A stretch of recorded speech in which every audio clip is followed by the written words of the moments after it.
Charlie and the Great Glass Elevator by Roald Dahl. Read by James Bolam.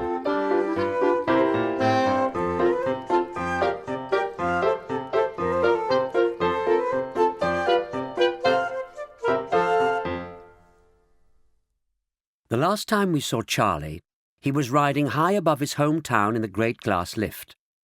Only a short while before, Mr. Wonka had told him that the whole gigantic, fabulous chocolate factory was his, and now our small friend was returning in triumph with his entire family to take over. The passengers in the lift, just to remind you, were Charlie Bucket, our hero, Mr. Willy Wonka, chocolate maker extraordinary, Mr. and Mrs. Bucket, Charlie's father and mother, Grandpa Joe and Grandma Josephine, Mr. Bucket's father and mother, Grandpa George and Grandma Georgina, Mrs. Bucket's father and mother. Grandma Josephine, Grandma Georgina and Grandpa George were still in bed, the bed having been pushed on board just before takeoff. Grandpa Joe, as you remember, had got out of bed to go round the chocolate factory with Charlie. The great glass lift was 1,000 feet up and cruising nicely. The sky was brilliant blue. Everybody on board was wildly excited at the thought of going to live in the famous chocolate factory. Grandpa Joe was singing, Charlie was jumping up and down, Mr. and Mrs. Bucket were smiling for the first time in years, and the three old ones in bed were grinning at one another with pink toothless gums. "What in the world keeps this crazy thing up in the air?" croaked Grandma Josephine. "Madam," said Mr. Wonka, "it is not a lift any longer. Lifts only go up and down inside buildings. But now that it has taken us up into the sky, it has become an elevator. It is the Great Glass Elevator." "And what keeps it up?" said Grandma Josephine. "Sky hooks," said Mr. Wonka. "You amaze me," said Grandma Josephine. "Dear lady," said Mr. Wonka, "you are new to the scene. When you have been with us a little longer, nothing will amaze you." "These sky hooks," said Grandma Josephine. "I assume one end is hooked onto this contraption we're riding in, right?" "Right," said Mr. Wonka. "What's the other end hooked onto?" said Grandma Josephine. "Every day," said Mr. Wonka, "I get deafer and deafer. Remind me, please, to call up my ear doctor the moment we get back." "Charlie," said Grandma Josephine, "I don't think I trust this gentleman very much." "Nor do I," said Grandma Georgina. "He footles around." Charlie leaned over the bed and whispered to the two old women. "Please," he said, "don't spoil everything. Mr. Wonka is a fantastic man. He's my friend. I love him." "Charlie's right," whispered Grandpa Joe, joining the group. "Now you be quiet, Josie, and don't make trouble." "We must hurry," said Mr. Wonka. "We have so much time and so little to do. No, wait, cross that out. Reverse it. Thank you. Now back to the factory," he cried, clapping his hands once and springing 2 feet in the air with 2 feet. "Back we fly to the factory. But we must go up before we can come down. We must go higher and higher." "What did I tell you?" said Grandma Josephine. "The man's cracked." "Be quiet, Josie," said Grandpa Joe. "Mr. Wonka knows exactly what he's doing." "He's cracked as a crab," said Grandma Georgina. "We must go tremendously high." He pressed a brown button. The elevator shuddered, and then with a fearful whooshing noise it shot vertically upward like a rocket. "Stop!" yelled Grandma Josephine. "Joe, you make this stop. I want to get off." "Go down," yelled Grandpa George. "No, no," Mr. Wonka yelled back. "We've got to go up." "But why?" they all shouted at once. "Because the higher we are when we start coming down, the faster we'll all be when we hit." "When we hit what?" they cried. "The factory, of course," answered Mr. Wonka. "You must be whackers," said Grandma Josephine. "We'll all be pulpified." "That," said Mr. Wonka, "is a chance we shall have to take." "You're joking," said Grandma Josephine. "Madam," said Mr. Wonka, "I never joke." Grandma Josephine screamed and disappeared under the bedclothes. Grandma Georgina clutched Grandpa George so tight he changed shape. Mr. and Mrs. Bucket stood hugging each other, speechless with fright. Only Charlie and Grandpa Joe kept moderately cool. But as the great elevator continued to streak upward, further and further away from the earth, even Charlie began to feel a trifle nervous. "Mr. Wonka," he yelled above the noise, "what I don't understand is why we've got to come down at such a terrific speed. "My dear boy," Mr. Wonka answered, "if we don't come down at a terrific speed, we'll never burst our way back in through the roof of the factory. It's not easy to punch a hole in a roof as strong as that." "But there's a hole in it already," said Charlie. "We made it when we came out." "Then we shall make another," said Mr. Wonka. "Two holes are better than one. Any mouse will tell you that." Higher and higher rushed the great glass elevator, until soon they could see the countries and oceans of the earth spread out below them like a map. It was all very beautiful, but when you're standing on a glass floor looking down, it gives you a nasty feeling. Even Charlie was beginning to feel frightened now. "Mr. Wonka," Charlie shouted, "don't you think this is about high enough?" "Very nearly," Mr. Wonka answered, "but not quite. Don't talk to me now, please. I must watch things very carefully at this stage. Split-second timing, my boy. That's what it's got to be. You see this green button? I must press it at exactly the right instant. If I'm just half a second late, then we'll go too high." "What happens if we go too high?" asked Grandpa Joe. "Do please stop talking and let me concentrate," Mr. Wonka said. At that precise moment, Grandma Josephine poked her head out from under the sheets and peered over the edge of the bed. Through the glass floor, she saw the entire continent of North America nearly 200 miles below and looking no bigger than a bar of chocolate. "Someone's got to stop this maniac," she screeched, and she shot out a wrinkled old hand and grabbed Mr. Wonka by the coat-tails and yanked him backwards onto the bed. "No, no," cried Mr. Wonka, struggling to free himself. "Let me go. I have things to see to. Don't disturb the pilot." "You madman!" shrieked Grandma Josephine, shaking Mr. Wonka so fast his head became a blur. "You get us back home this instant." "Let me go," cried Mr. Wonka. "I've got to press that button or we'll go too high. Let me go, let me go." But Grandma Josephine hung on. "Charlie," shouted Mr. Wonka, "press the button, the green one, quick, quick, quick." Charlie leapt across the elevator and banged his thumb down on the green button. But as he did so, the elevator gave a mighty groan and rolled over on its side, and the rushing, whooshing noise stopped altogether. There was an eerie silence. "Too late!" cried Mr. Wonka. "Oh, my goodness me, we're cooked!" As he spoke, the bed with the three old ones in it, and Mr. Wonka on top, lifted gently off the floor and hung suspended in mid-air. Charlie and Grandpa Joe and Mr. and Mrs. Bucket also floated upwards, so that in a twink the entire company, as well as the bed, were floating around like balloons inside the great glass elevator. "Now look what you've done," said Mr. Wonka, floating about. "What happened?" Grandma Josephine called out. She had floated clear of the bed and was hovering near the ceiling in her nightshirt. "Did we go too far?" Charlie asked. "Too far?" cried Mr. Wonka. "Of course we went too far. You know where we've gone, my friends. We've gone into orbit." They gaped, they gasped, they stared. "We are now rushing around the earth at 17,000 miles an hour, Mr. Wonka said. How does that grab you?" "I'm choking," gasped Grandma Georgina. "I can't breathe." "Of course you can't," said Mr. Wonka. "There's no air up here." He sort of swam across under the ceiling to a button marked oxygen. He pressed it. "You'll be all right now," he said. "Breathe away." "This is the queerest feeling," Charlie said, swimming about. "I feel like a bubble." "It's great," said Grandpa Joe. "I feel as though I don't weigh anything at all." "You don't," said Mr. Wonka. "None of us weighs anything, not even 1 ounce." The three old ones, Grandpa George, Grandma Georgina, and Grandma Josephine, were trying frantically to get out of bed, but without success. The bed was floating about in mid-air.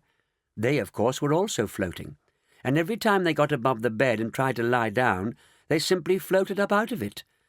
Charlie and Grandpa Joe were hooting with laughter. "What's so funny?" said Grandma Josephine. "We've got you out of bed at last," said Grandpa Joe.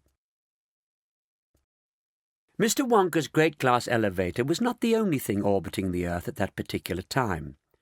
2 days before, the United States of America had successfully launched its first space hotel, a gigantic sausage-shaped capsule no less than 1,000 feet long. It was called Space Hotel USA, and it was the marvel of the space age.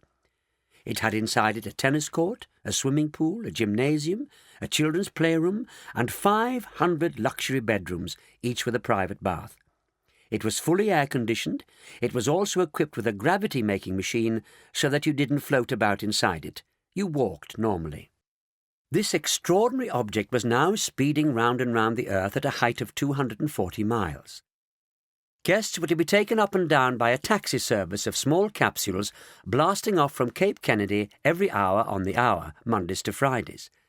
But as yet there was nobody on board at all, not even an astronaut. The reason for this was that no one had really believed such an enormous thing would ever get off the ground without blowing up. But the launching had been a great success, and now that the Space Hotel was safely in orbit, there was a tremendous hustle and bustle to send up the first guests. It was rumoured that the President of the United States himself was going to be among the first to stay in the hotel. And of course there was a mad rush by all sorts of other people across the world to book rooms. But you cannot send guests to an hotel unless there are lots of people there to look after them. And that explains why there was yet another interesting object orbiting the Earth at that moment. This was the large transport capsule containing the entire staff for Space Hotel USA. There were managers, assistant managers, desk clerks, waitresses, bellboys, chambermaids, pastry chefs, and hall porters. The capsule they were travelling in was manned by 3 famous astronauts, Shuckworth, Shanks, and Showler, all of them handsome, clever, and brave. "In exactly an hour," said Shuckworth, speaking to the passengers over the loudspeaker, "we shall link up with Space Hotel USA, your happy home for the next 10 years. And any moment now, if you look straight ahead, aha, I see something there. That must be it, folks. There's definitely something up there ahead of us." Shuckworth fired a couple of small rockets to make the capsule go faster, and they began to catch up very quickly. "Hey," yelled Showler, "this isn't our Space Hotel." "Holy rats!" cried Shanks. "What in the name of Nebuchadnezzar is it?"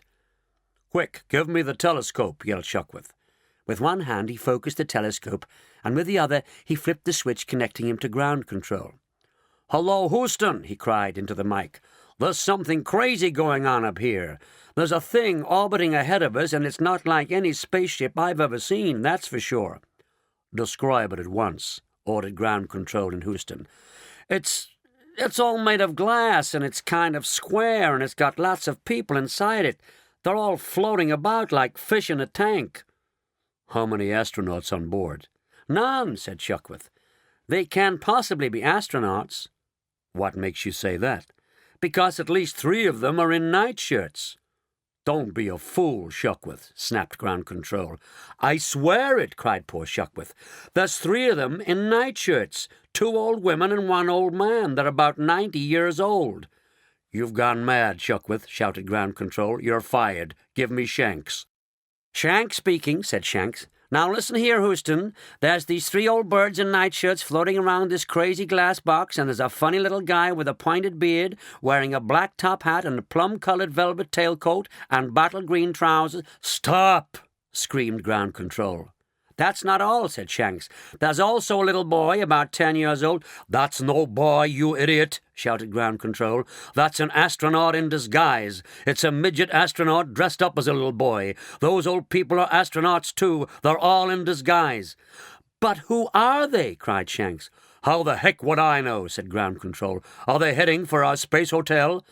"That's exactly where they're heading," said Shanks. "I can see the Space Hotel now about a mile ahead."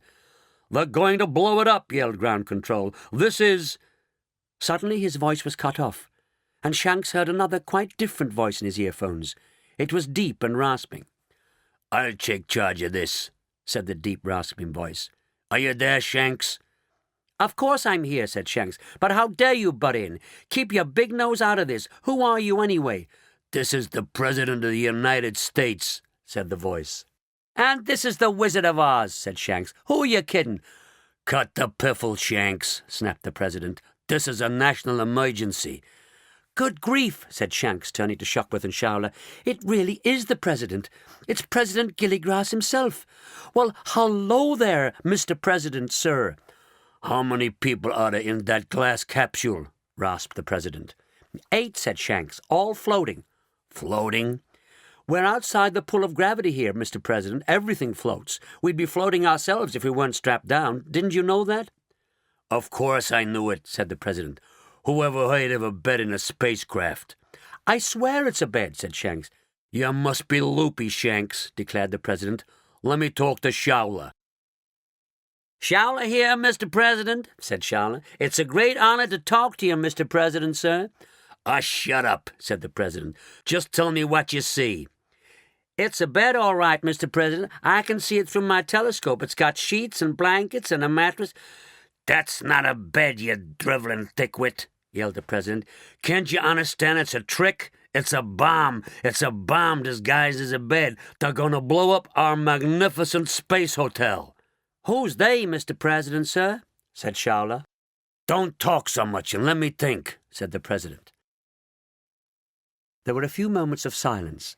Down in the huge control room at Houston, 100 controllers sat motionless in front of their dials and monitors, waiting to see what orders the President would give next to the astronauts. I've just thought of something, said the President. Don't you have a television camera up there in front of your spacecraft, Showler? Sure do, Mr. President. Then switch it on, you nit, and let all of us down here get a look at this object. I never thought of that, said Showler. No wonder you're the President. Here goes. He reached out and switched on the TV camera in the nose of the spacecraft, and at that moment 500 million people all over the world who had been listening in on their radios rushed to their television sets. On their screens they saw exactly what Shuckworth and Shanks and Showler were seeing. A weird glass box in splendid orbit around the Earth, and inside the box, seen not too clearly, but seen nonetheless, were 7 grown-ups and 1 small boy and a big double bed, all floating. And far off in the distance, beyond the glass box, the TV watchers could see the enormous, glistening, silvery shape of Space Hotel USA. But it was the sinister glass box itself that everyone was staring at, and the cargo of sinister creatures inside it. 8 astronauts so tough and strong they didn't even bother to wear spacesuits. Who were these people? And what in heaven's name was that big, evil-looking thing disguised as a double bed? The President had said it was a bomb, and he was probably right. But what were they going to do with it? All across America and Canada and Russia and Japan and India and China and Africa and England and France and Germany and everywhere else in the world, a kind of panic began to take hold of the television watchers. "Keep well clear of them, Showler," ordered the President over the radio link. "Sure will, Mr. President," Showler answered. "I sure will."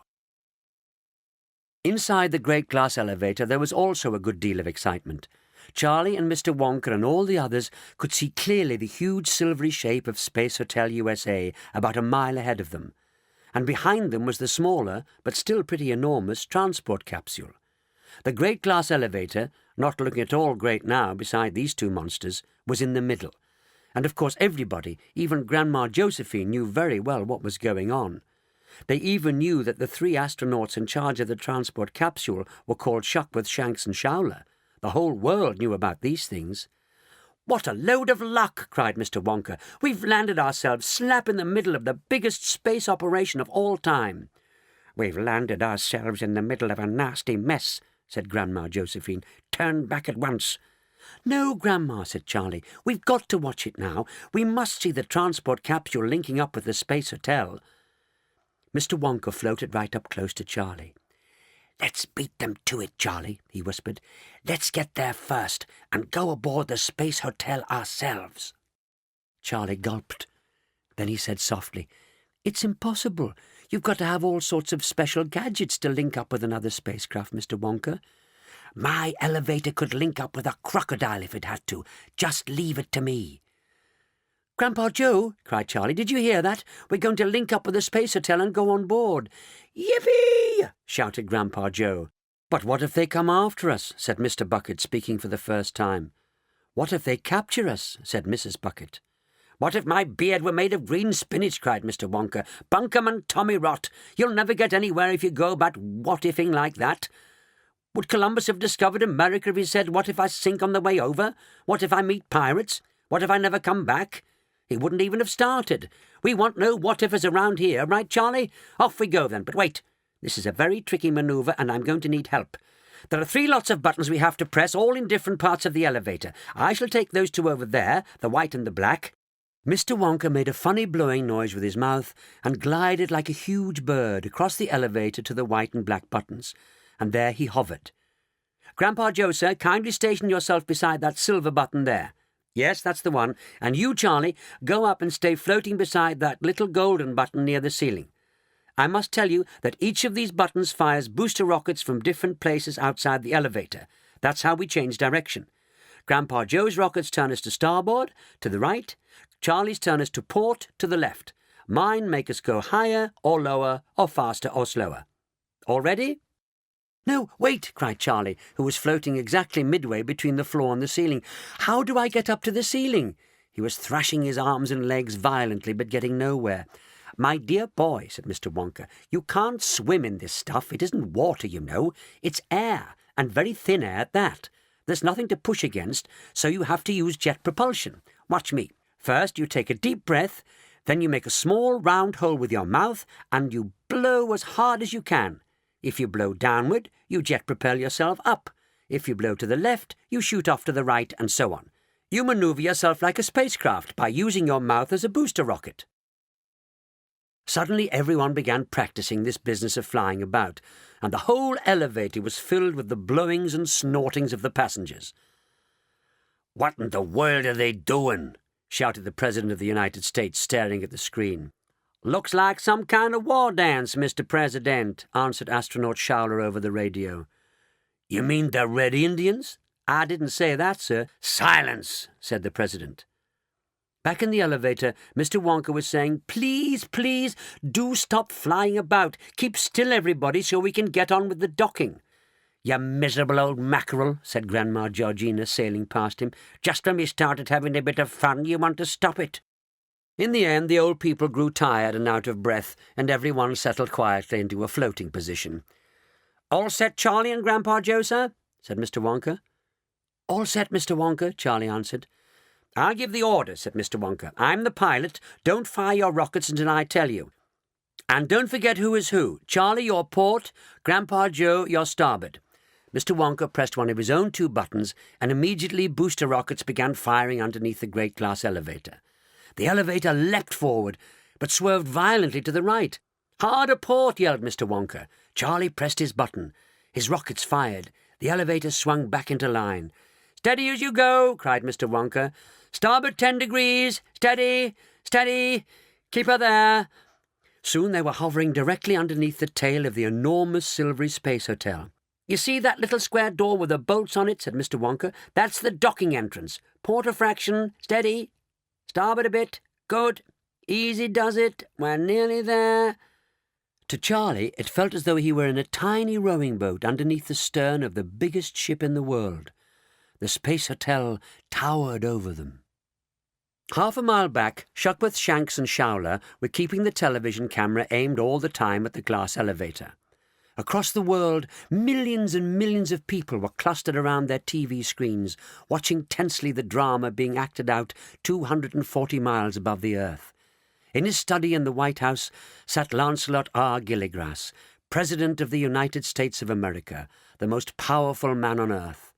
In this moment of crisis, all his most important advisers had been summoned urgently to his presence, and they were all there now, following closely on the giant television screen every move made by this dangerous-looking glass capsule and its 8 desperate-looking astronauts. The entire cabinet was present. The Chief of the Army was there, together with 4 other generals. There was the Chief of the Navy and the Chief of the Air Force, and a sword-swallower from Afghanistan, who was the President's best friend. Standing nearest of all to the President was the Vice President, a huge lady of 89 with a whiskery chin. She had been the President's nurse when he was a baby, and her name was Miss Tibbs. Miss Tibbs was the power behind the throne. She stood no nonsense from anyone. There was absolute silence in the presidential study. "They're going to link up," shouted the President. "They're going to board our space hotel." "They're going to blow it up," cried the Chief of the Army. "Let's blow them up first. Crash, bang, wallop, bang, bang, bang, bang." The Chief of the Army was wearing so many medal ribbons they covered the entire front of his tunic on both sides and spread down onto his trousers as well. "Silence, you silly boy," said Miss Tibbs, and the Chief of the Army slunk into a corner. Listen, said the President, the point is this: who are they, and where do they come from? Where's my chief spy? Here, sir, Mr. President, sir, said the chief spy. He had a false moustache, a false beard, false eyelashes, false teeth, and a falsetto voice. Knock, knock, said the President. Who's there? Said the chief spy. Courtney. Courtney who? Courtney won yet? Said the President. There was a brief silence. The President asked you a question, said Miss Tibbs in an icy voice. Have you Courtney won yet? No, ma'am, not yet, said the chief spy, beginning to twitch. Well, here's your chance, snarled Miss Tibbs. Quite right, said the President. Tell me immediately who those people are in the glass capsule. Aha, said the chief spy, twirling his false moustache. That is a very difficult question. You mean you don't know? I mean, I do know, Mr. President. At least I think I know. Listen, we have just launched the finest hotel in the world, right? Right. And who is so madly jealous of this wonderful hotel of ours that he wants to blow it up?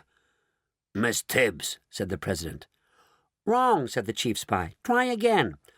Well, said the President, thinking deeply, in that case, could it not perhaps be some other hotel owner who is envious of our lovely hotel?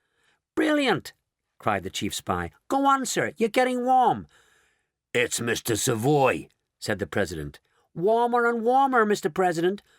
Mr. Ritz. You're hot, sir. You're boiling hot. Go on. I've got it, cried the President. It's Mr. Hilton. Well done, sir, said the chief spy. Are you sure it's him? Not sure, but it's certainly a warm possibility. After all, Mr. Hilton's got hotels in just about every country in the world, but he hasn't got one in space. He must be madder than a maggot. By gum, we'll soon fix this, snapped the President, grabbing one of the 11 telephones on his desk. Hello, he said into the phone. Hello, hello, hello. Where's the operator? They won't answer you now, said Miss Tibbs. They're all watching television. Well, this one'll answer, said the President, snatching up a bright red telephone. This was the hotline direct to the Premier of Soviet Russia in Moscow. It's just as likely to be the Russians as Mr. Hilton, the President went on. Don't you agree, Nanny? It's bound to be the Russians, said Miss Tibbs. Premier Yugetov speaking, said the voice from Moscow. What's on your mind, Mr. President? Knock, knock, said the President. Who's there? Said the Soviet Premier. Warren. Warren who? War and Peace by Leo Tolstoy, said the President. Now see here, you get off. You get those astronauts of yours off that space hotel of ours this instant. Otherwise, I'm afraid we're going to have to show you just where you get off, you get off. Those astronauts are not Russians, Mr. President. He's lying, said Miss Tibbs. You're lying, said the President. Not lying, sir, said Premier Yugetov. Have you looked closely at those astronauts in the glass box? I myself cannot see them too clearly on my TV screen, but one of them, the little one with the pointed beard and the top hat, has a distinctly Chinese look about him. In fact, he reminds me very much of my friend the Prime Minister of China. Great garbage, cried the President, slamming down the red phone and picking up a porcelain one. The porcelain phone went direct to the head of the Chinese Republic in Peking. Hello, hello, hello, said the President. Wings Fish and the Vegetable Store in Shanghai, said a small, distant voice. Mr. Wings speaking. Nanny, cried the President, banging down the phone. I thought this was a direct line to the Premier. It is, said Miss Tibbs. Try again. The President again picked up the receiver. Greetings, Honourable Mr. President, said a soft, faraway voice. Here is Assistant Premier Chuandat speaking. How can I do for you? Knock, knock, said the President. Who there? Ginger. Ginger who? Ginger yourself much when you fell off the Great Wall of China, said the President. Okay, chew on that. Let me speak to Premier. How you been? Much regret, Premier. How you been? Not here just a second, Mr. President. Where is he? He outside, mending a puncture on his bicycle. Oh, no, he isn't, said the President. You can't fool me, you crafty old mandarin. At this very minute, he's boarding our magnificent space hotel with 7 other rascals to blow it up. Excuse, please, Mr. President. You make big mistake. No mistake, barked the President. And if you don't call 'em off right away, I'm going to tell my chief of the army to blow 'em all sky high. So chew on that, chew on that." "Hooray!" said the chief of the army. "Let's blow everyone up. Bang, bang, bang, bang." "Silence!" barked Miss Tibbs. Then suddenly the voice of astronaut Shuckworth cut in urgently on the radio loudspeaker in the president's study. "They've linked up and gone on board," shouted Shuckworth. "And they've taken in the bed, I mean the bomb." The president sucked in his breath sharply. "Stay well clear of them, Shuckworth," ordered the president. "There's no point in getting your boys blown up as well." And now, all over the world, the millions of watchers waited more tensely than ever in front of their television sets. The picture on their screens, in vivid colour, showed the sinister little glass box securely linked up to the underbelly of the gigantic space hotel. And when the camera zoomed closer, it was clear for all to see that the glass box was completely empty. There was no floating inside the space hotel. The gravity-making machine saw to that. So once the docking had been triumphantly achieved, Mr. Wonka, Charlie, Grandpa Joe, and Mr. and Mrs. Bucket were able to walk out of the great glass elevator into the lobby of the hotel. As for Grandpa George, Grandma Georgina, and Grandma Josephine, none of them had had their feet on the ground for over 20 years, and they certainly weren't going to change their habits now. So when the floating stopped, they all three plopped right back into bed again and insisted that the bed, with them in it, be pushed into the space hotel. Charlie gazed around the huge lobby. On the floor there was a thick green carpet. 20 tremendous chandeliers hung shimmering from the ceiling. The walls were covered with valuable pictures, and there were big soft armchairs all over the place. At the far end of the room there were the doors of 5 lifts. The group stared in silence at all this luxury. Nobody dared speak. Mr. Wonka had warned them that every word they uttered would be picked up by space control in Houston, so they'd better be careful. A faint humming noise came from somewhere below the floor, but that only made the silence more spooky. Charlie took hold of Grandpa Joe's hand and held it tight. He wasn't sure he liked this very much. They had broken into the greatest machine ever built by man, the property of the United States government, and if they were discovered and captured, as surely they must be in the end, what would happen to them then? Jail for life? Yes, or something worse. Mr. Wonka was writing on a little pad. It said, "Anybody hungry?" The 3 old ones in the bed began waving their arms and nodding and opening and shutting their mouths. Mr. Wonka turned the paper over.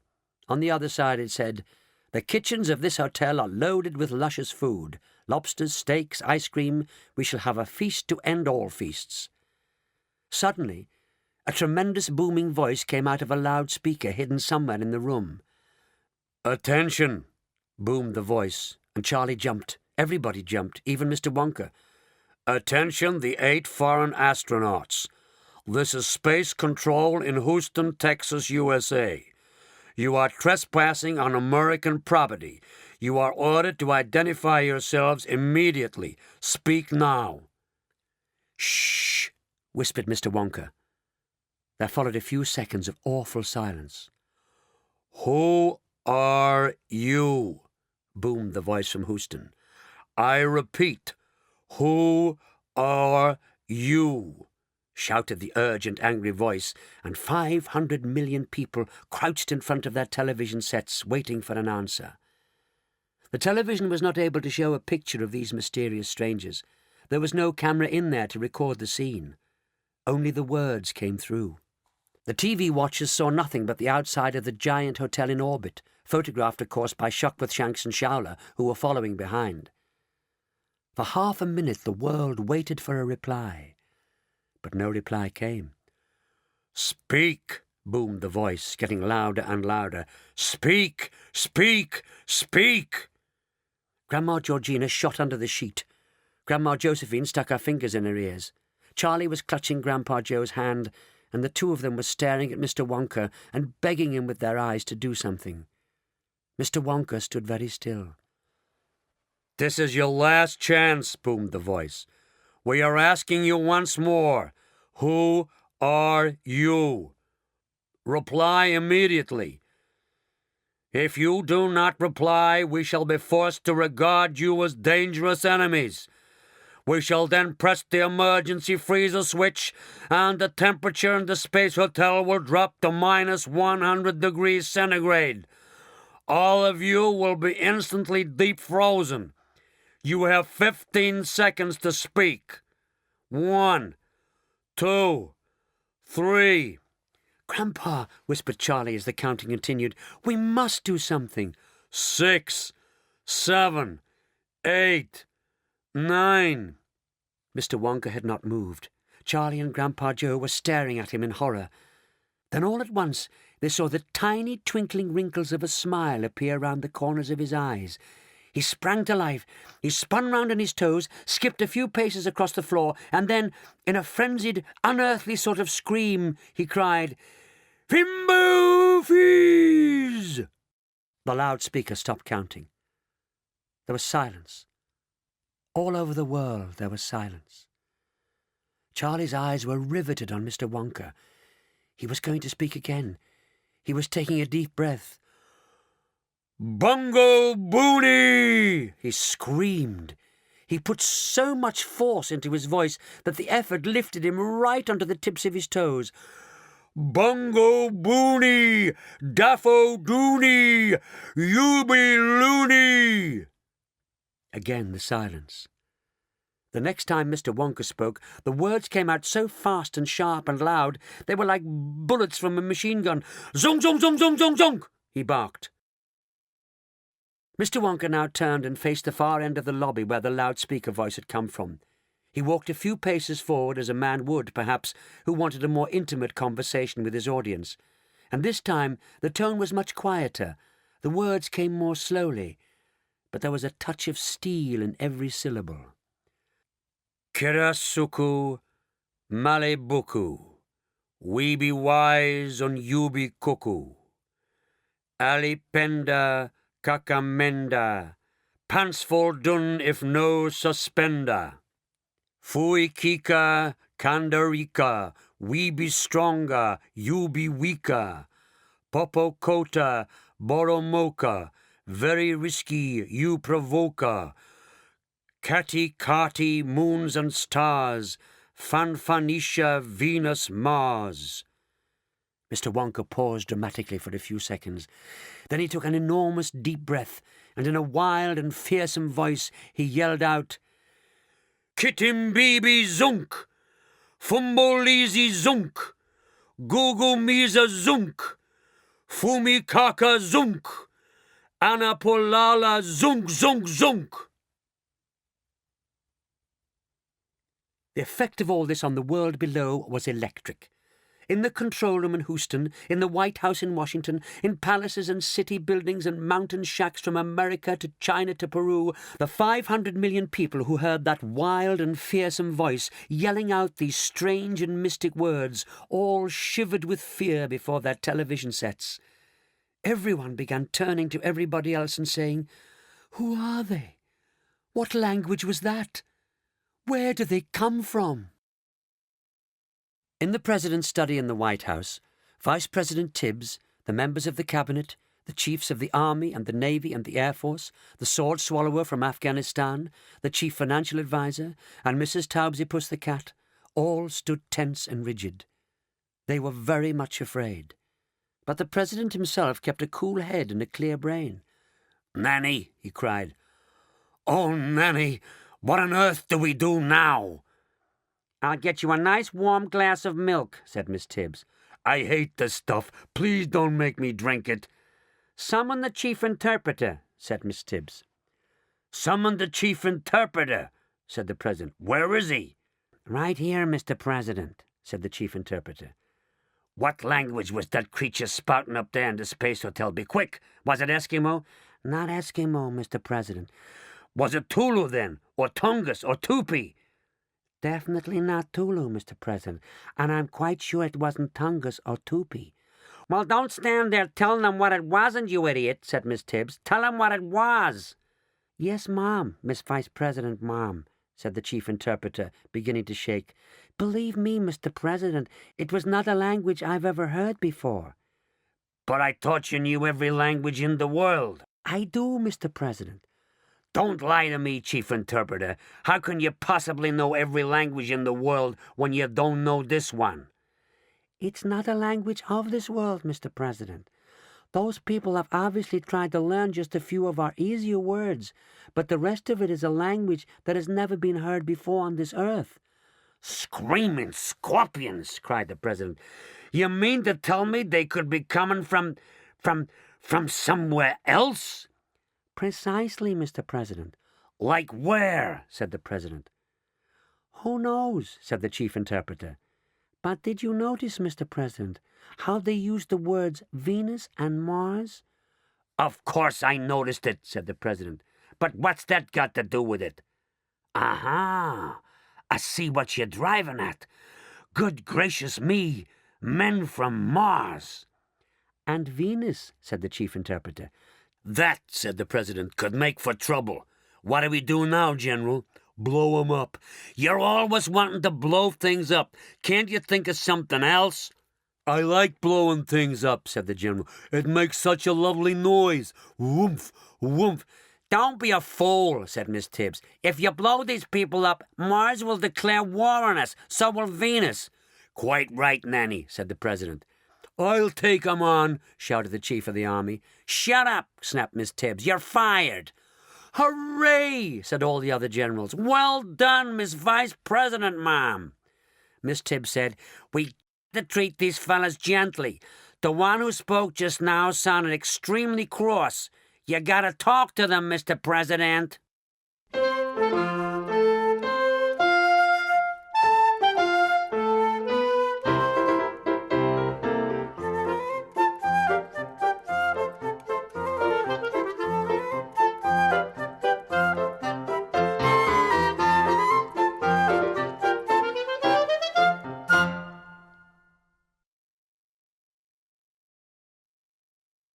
The President of the United States will now address you, announced the loudspeaker voice in the lobby of the Space Hotel. Grandma Georgina's head peeped cautiously out from under the sheets. You mean he's actually going to speak to us? Whispered Charlie. Shh, said Mr. Wonka. Dear friends, said the well-known presidential voice over the loudspeaker. Dear, dear friends, welcome to Space Hotel USA. Greetings to the brave astronauts from Mars and Venus. Mars and Venus, whispered Charlie. You mean he thinks we're from... Shh, said Mr. Wonka. He was doubled up with silent laughter, shaking all over and hopping from one foot to another. You have come a long way, the President continued. So why don't you come just a tiny bit farther and pay us a visit down here on our humble little Earth? I invite all 8 of you to stay here with me in Washington as my honored guests. We shall have the red carpet out and ready. I do hope you know enough of our language to understand me. I shall wait most anxiously for your reply. There was a click, and the President went off the air. What a fantastic thing, whispered Grandpa Joe. The White House, Charlie. We're invited to the White House as honored guests. Charlie caught hold of Grandpa Joe's hands, and the two of them started dancing round and round the lobby of the hotel. Mr. Wonka, still shaking with laughter, went and sat down on the bed and signalled everyone to gather round close so they could whisper without being heard by the hidden microphones. They're scared to death, he whispered. They won't bother us any more. So let's have that feast we were talking about, and afterwards we can explore the hotel. Aren't we going to the White House? Whispered Grandma Josephine. I want to go to the White House and stay with the President. My dear old Dotty Dumpling, said Mr. Wonka, you look as much like a man from Mars as a bedbug.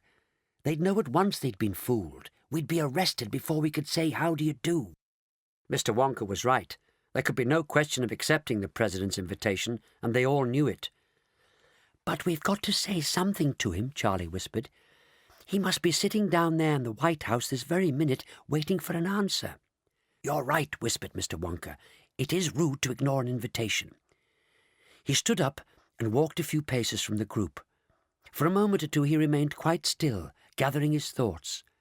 Then once again Charlie saw those tiny twinkling smiling wrinkles around the corners of his eyes, and when he began to speak, his voice this time was like the voice of a giant, deep and devilish, very loud and very slow.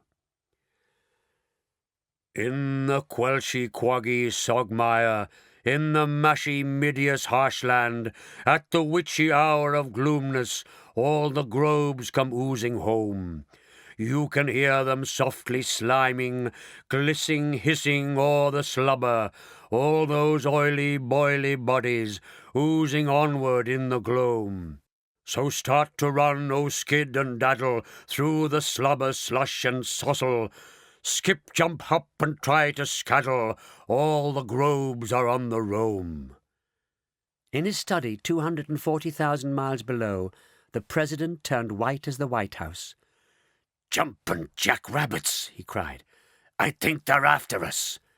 "Oh, please, let me blow 'em up," said the ex-chief of the army. "Silence," said Miss Tibbs. "Go stand in the corner." In the lobby of the Space Hotel, Mr. Wonka had merely paused in order to think up another verse, and he was just about to start off again when a frightful, piercing scream stopped him cold. The screamer was Grandma Josephine. She was sitting up in bed and pointing with a shaking finger at the lifts at the far end of the lobby. The door of the one on the left was sliding slowly open, and the watchers could clearly see that there was something thick, something brown, something not exactly brown, but greenish brown, something with slimy skin and large eyes, squatting inside the lift. Charlie and Grandpa Joe became as still as stone. They dared not move. They dared hardly breathe. And Mr. Wonka, who had swung quickly around to look when the first scream came, was as dumbstruck as the rest. He stood motionless, gaping at the thing in the lift. What he saw, what they all saw, was this. It looked more than anything like an enormous egg balanced on its pointed end. It was as tall as a big boy and wider than the fattest man. The greenish-brown skin had a shiny, wettish appearance, and there were wrinkles in it. About 3/4 of the way up, in the widest part, there were 2 large, round eyes, as big as teacups.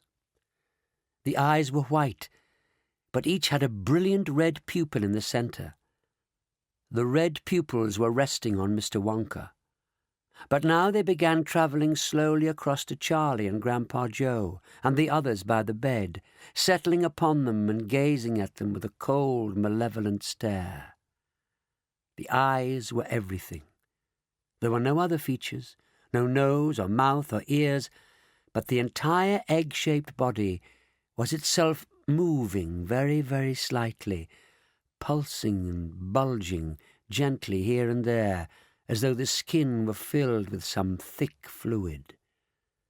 At this point, Charlie suddenly noticed that the next lift was coming down. The indicator numbers above the door were flashing. 6, 5, 4, 3, 2, 1, L for lobby. There was a slight pause. The door slid open, and there, inside the second lift, was another enormous, slimy, wrinkled, greenish-brownish egg with eyes. Now the numbers were flashing above all 3 of the remaining lifts. Down they came, down, down, down, and soon, at precisely the same time, they reached the lobby floor, and the doors slid open. 5 open doors now, 1 creature in each, 5 in all, and 5 pairs of eyes with brilliant red centres, all watching Mr. Wonka and watching Charlie and Grandpa Joe and the others. There were slight differences in size and shape between the 5, but all had the same greenish-brown wrinkled skin, and the skin was rippling and pulsing. For about 30 seconds nothing happened. Nobody stirred, nobody made a sound. Charlie was so frightened he felt himself shrinking inside his skin. Then he saw the creature in the left-hand lift suddenly starting to change shape. Its body was slowly becoming longer and longer and thinner, going up and up towards the roof of the lift, not straight up, but curving a little to the left, making a snake-like curve that was curiously graceful, up to the left and then curling over the top to the right and coming down again in a half-circle. And then the bottom end began to grow out as well, like a tail creeping along the floor to the left, until at last the creature, which had originally looked like a huge egg, now looked like a long, curvy serpent standing on its tail. Then the one the next lift began stretching itself in much the same way, and what a weird and oozy thing it was to watch. It was twisting itself into a shape that was a bit different from the first, balancing itself almost but not quite on the tip of its tail. Then the three remaining creatures began stretching themselves all at the same time, each one elongating itself slowly upward, growing taller and taller, thinner and thinner, curving and twisting, stretching and curling and bending. When they had all stopped stretching and bending, it became clear to Charlie that they had all become a different letter of the alphabet. The first was an S, the second a C, then an R and A and an M. They spelt a word, and Charlie was just working out what it was when Mr. Wonka shouted, "Scram! It spells scram! Get out quick!" People have never moved faster than Grandpa Joe and Charlie and Mr. and Mrs. Bucket at that moment. They all got behind the bed and started pushing like crazy. Mr. Wonka ran in front of them shouting, "Scram! Scram! Scram!" And in 10 seconds flat, all of them were out of the lobby and back inside the great glass elevator. Frantically, Mr. Wonka began undoing bolts and pressing buttons. The door of the great glass elevator snapped shut, and the whole thing leapt sideways. They were away, and of course all of them, including the 3 old ones in bed, floated up again into the air. "Oh, my goodness me!" gasped Mr. Wonka. "Oh, my sainted pants! Oh, my painted ants! Oh, my crawling cats! I hope I never see anything like that again." He floated over to the white button and pressed it. The booster rockets fired. The elevator shot forward at such a speed that soon the Space Hotel was out of sight far behind. "But who were those awful creatures?" Charlie asked. "You mean you didn't know?" cried Mr. Wonka. "Well, it's a good thing you didn't.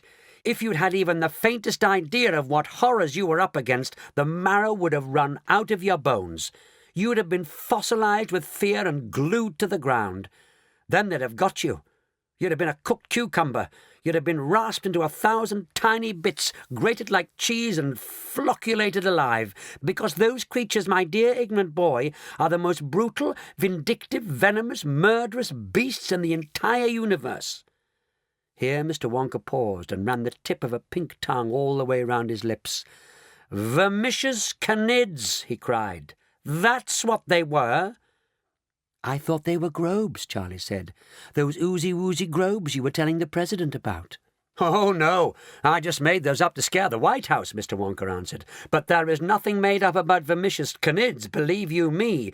They live, as everybody knows, on the planet Vermes, which is 18,427 million miles away, and they are very, very clever brutes indeed. The vermicious canid can turn itself into any shape it wants. It has no bones. Its body is really one huge muscle, enormously strong, but very stretchy and squishy. Normally it is egg-shaped, but it can just as easily give itself 2 legs like a human or 4 legs like a horse. From 50 yards away, a fully grown vermicious canid could stretch its neck and bite your head off without even getting up." "Bite off your head with what?" said Grandma Georgina. "I didn't see any mouth." "They have other things to bite with," said Mr. Wonka darkly. "Such as what?" said Grandma Georgina. "Ring off," said Mr. Wonka. "Your time's up." "But listen, everybody, I've just had a funny thought. There I was, fooling around with the President and pretending we were creatures from some other planet, and by golly, there actually were creatures from some other planet on board." "Do you think there were many?" Charlie asked. "More than the 5 we saw?" "Thousands," said Mr. Wonka. "There are 500 rooms in that Space Hotel, and there's probably a family of them in every room." "Somebody's going to get a nasty shock when they go on board," said Grandpa Joe. "They'll be eaten like peanuts," said Mr. Wonka. "Every one of them." "You don't really mean that, do you, Mr. Wonka?" Charlie said. Of course I mean it. Those vermicious canids are the terror of the universe. They travel through space in great swarms, landing on other stars and planets and destroying everything they find. There used to be some rather nice creatures living on the moon a long time ago. They were called poozers, but the vermicious canids ate the lot. "Why haven't they come down to Earth and eaten us?" Charlie asked. They've tried to, Charlie, many times, but they've never made it. You see, all around our Earth there is a vast envelope of air and gas, and anything hitting that at high speed gets red hot. Space capsules are made of special heat-proof metal, and when they make a re-entry, their speeds are reduced right down to about 2,000 miles an hour, first by retro-rockets and then by something called friction. But even so, they get badly scorched. Canids, which are not heat-proof at all and don't have any retro-rockets, get sizzled up completely before they're halfway through. Have you ever seen a shooting star? "Lots of them," said Charlie. Actually, they're not shooting stars at all, said Mr. Wonka. They're shooting canids. They're canids trying to enter the Earth's atmosphere at high speed and going up in flames. "What rubbish," said Grandma Georgina. "But if they're so fierce and dangerous," Charlie said, "why didn't they eat us up right away in the Space Hotel? Why did they waste time twisting their bodies into letters and writing scram?" "Because they're show-offs," Mr. Wonka replied. "They're tremendously proud of being able to write like that." "But why say scram when they wanted to catch us and eat us?" "It's the only word they know," Mr. Wonka said. "Look!" screamed Grandma Josephine, pointing through the glass. "Over there!" Before he even looked, Charlie knew exactly what he was going to see. So did the others. They could tell by the high hysterical note in the old lady's voice. And there it was, cruising alongside them, a simply colossal vermicious canid, as thick as a whale, as long as a lorry, with the most brutal vermicious look in its eye. It was no more than a dozen yards away, egg-shaped, slimy, greenish-brown, with one malevolent red eye, the only one visible, fixed intently upon the people floating inside the great glass elevator. "The end has come!" screamed Grandma Georgina. "He'll eat us all!" cried Mrs. Bucket. "In one gulp," said Mr. Bucket. "We're done for, Charlie," said Grandpa Joe. Charlie nodded. His throat was seized up with fright. But this time Mr. Wonka didn't panic. He remained perfectly calm. "We'll soon get rid of that," he said, and he pressed 6 buttons all at once, and 6 booster rockets went off simultaneously under the elevator. The elevator leapt forward like a stung horse, but the great green greasy canid kept pace alongside it with no trouble at all. "Make it go away!" yelled Grandma Georgina. "Dear lady," said Mr. Wonka, "it can't possibly get in here. I don't mind admitting I was a trifle alarmed back there in the Space Hotel, but here we have nothing to fear, so just relax and enjoy it." "Oh, you canid, you are vile and vermicious," cried Mr. Wonka. "You are slimy and soggy and squishous. But what do we care, 'cause you can't get in here, so hop it and don't get ambitious." At this point, the massive canid outside turned and started cruising away from the elevator. "There you are!" cried Mr. Wonka, triumphant. "It heard me. It's going home." But Mr. Wonka was wrong. When the creature was about 100 yards off, it stopped, hovered for a moment, then went smoothly into reverse, coming back toward the elevator with its rear end, which was the pointed end of the egg, now in front. Even going backwards, its acceleration was unbelievable. It was like some monstrous bullet coming at them, and it came so fast nobody had time even to cry out. Crash! It struck the glass elevator with the most enormous bang, and the whole thing shivered and shook, but the glass held, and the canid bounced off like a rubber ball. "What did I tell you?" shouted Mr. Wonka. "We're as safe as sausages in here." "He'll have a nasty headache after that," said Grandpa Joe. "It's not his head, it's his bottom," said Charlie. "Look, there's a big bump coming up on the pointed end where it hit. It's going black and blue." And so it was. A purple, bruisy bump the size of a small car was appearing on the pointed rear end of the giant canid. "Hello, you dirty great beast!" cried Mr. Wonka. "Hello, you great canid, tell us how do you do? You're a rather strange colour today. Your bottom is purple and lavender blue. Should it really be looking that way? Are you not feeling well? Are you going to faint? Is it something we cannot discuss? It must be a very unpleasant complaint, for your backside's as big as a bus. Let me get you a doctor. I know just the man for a cnid with a nasty disease. He's a butcher by trade, which is not a bad plan, and he charges quite reasonable fees. Ah, here he is now. Doc, you really are kind to travel so far into space. There's your patient, the cnid with the purple behind. Do you think it's a desperate case? Great heavens above, no wonder he's pale, said the doc with a horrible grin. There's a sort of balloon on the end of his tail. I must prick it at once with a pin. So he got out a thing like an Indian spear, with feathers all over the top, and he lunged and he caught the cnid smack in the rear. But alas, the balloon didn't pop. Cried the cnid, what on earth am I going to do with this painful, preposterous lump? I can't remain standing the whole summer through, and I cannot sit down on my rump. It's a bad case of rear ache, the medico said, and it's something I cannot repair. If you want to sit down, you must sit on your head, with your bottom high up in the air.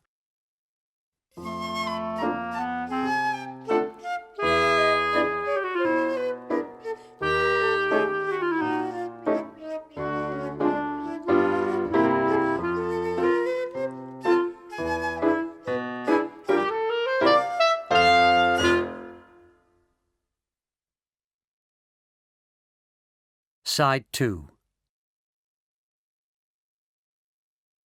On the day when all this was happening, no factories opened anywhere in the world. All offices and schools were closed. Nobody moved away from the television screens. The tension was unbearable. Everybody heard the American president's invitation to the men from Mars to visit him in the White House, and they heard the weird rhyming reply, which sounded rather threatening. They also heard a piercing scream, Grandma Josephine, and a little later on they heard someone shouting, "Scram, scram, scram, Mr. Wonka." Nobody could make head or tail of the shouting. But when the 8 mysterious astronauts suddenly rushed back into their glass capsule and broke away from the space hotel, you could almost hear the great sigh of relief that rose up from the peoples of the earth. The president himself remained calm and thoughtful. Do you think the men from Mars have accepted my invitation to the White House? Of course they have, said the Foreign Secretary. It was a brilliant speech. They're probably on their way down here right now, said Miss Tibbs. Go and wash that nasty, sticky chewing gum off your fingers quickly. They could be here any minute. Let's have a song first, said the President. Sing another one about me, Nanny. Please. This mighty man of whom I sing, this greatest of them all, was once a teeny little thing, just 18 inches tall. I knew him as a tiny tot. I nursed him on my knee. I used to sit him on the pot and wait for him to wee. Through happy childhood days he strayed, as all nice children should. I smacked him when he disobeyed and stopped when he was good. It soon began to dawn on me he wasn't very bright, because when he was 23 he couldn't read or write. What shall we do, his parents sobbed. The boy has got the vapors. He couldn't even get a job delivering the papers. Aha, I said, this little cloth could be a politician. Nanny, he cried, oh, Nanny, what a super proposition. Okay, I said, let's learn and note the art of politics. Let's teach you how to miss the boat and how to drop some bricks and how to win the people's vote and lots of other tricks. And now that I am 89, it's too late to repent. The fault was mine, the little swine became the president. Bravo, Nanny, cried the President. Hooray, shouted the others. Well done, Miss Vice President, Mom. Brilliant, tremendous. My goodness, said the President. Those men from Mars will be here any moment. What on earth are we going to give them for lunch? Where's my chief cook? The chief cook was a Frenchman.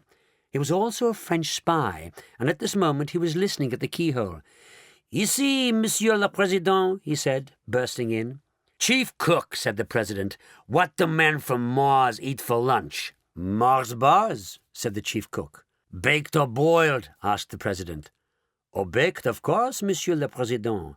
You will ruin a Mars bar by boiling. The voice of astronaut Shuckworth cut in over the loudspeaker in the President's study. Request permission to link up and go aboard Space Hotel, he said. Permission granted, said the President. Go right ahead, Shuckworth. It's all clear now, thanks to me. And so the large transport capsule, piloted by Shuckworth, Shanks and Showler, with all the hotel managers and assistant managers and hall porters and pastry chefs and bellboys and waitresses and chambermaids on board, moved in smoothly and linked up with the giant space hotel. "Hey there, we've lost our television picture," called the President. "I'm afraid the camera got smashed against the side of the space hotel, Mr. President," Shuckworth replied. The President said a very rude word into the microphone, and 10 million children across the nation began repeating it gleefully and got smacked by their parents. "All astronauts and 150 hotel staff safely aboard Space Hotel," Shuckworth reported over the radio. "We are now standing in the lobby." "And what do you think of it all?" asked the President. He knew the whole world was listening in, and he wanted Shuckworth to say how wonderful it was. Shuckworth didn't let him down. "Gee, Mr. President, it's just great," he said. "It's unbelievable. It's so enormous. And so... it's kind of hard to find words to describe it. It's so truly grand, especially the chandeliers and the carpets and all. I have the chief hotel manager, Mr. Walter W. Wall, beside me now. He would like the honor of a word with you, sir." "Put him on," said the President. "Mr. President, sir, this is Walter Wall. What a sumptuous hotel this is. The decorations are superb." "Have you noticed that all the carpets are wall-to-wall, Mr. Wall-to-Wall?" said the President. "I have indeed, Mr. President." "And all the wallpaper is all wall-to-wall too, Mr. Wall-to-Wall?" "Yes, sir, Mr. President. Isn't that something? Hey, what's going on over there? Something's coming out of the lifts. Help! Help!" Suddenly the loudspeaker in the President's study gave out a series of the most ghastly screams and yells. "Ah! Ow! Ah! Help! Help! Help!" "What on earth's going on?" said the President. "Shuckworth, are you there? Mr. Wall-to-Wall? Where are you all? What's happening?" The screams continued. They were so loud the President had to put his fingers in his ears. Every house in the world heard those awful screams. There were other noises, too, loud grunts and snortings and crunching sounds. Then there was silence. Frantically, the President called the Space Hotel on the radio. Houston called the Space Hotel. The President called Houston. Houston called the President. Then both of them called the Space Hotel again. But answer came there none. Up there in space, all was silent. "Something nasty's happened," said the President. "It's those men from Mars," said the ex-chief of the army. "I told you to let me blow 'em up." "Silence," snapped the President. "I've got to think." The loudspeaker began to crackle. "Hello," it said. "Hello, hello, hello. Are you receiving me, Space Control in Houston?" The President grabbed the mic on his desk. "Leave this to me, Houston," he shouted. "President Gilligrass here receiving you loud and clear. Go ahead." "Astronaut Shuckworth here, Mr. President. Back aboard the transport capsule. Thank heavens." "What happened, Shuckworth? Who's with you?" "We're most of us here, Mr. President, I'm glad to say. Shanks and Showler are with me and a whole bunch of other folks. I guess we lost maybe a couple of dozen people altogether. Pastry chefs, hall porters, that sort of thing." "What do you mean you lost 24 people?" shouted the President. "How did you lose 'em?" "Gobbled up," replied Shuckworth. "One gulp and that was it. No chewing, nothing. Just down the hatch." "But who?" yelled the President. "Who are you talking about? Who did the swallowing?" "Hold it!" cried Shuckworth.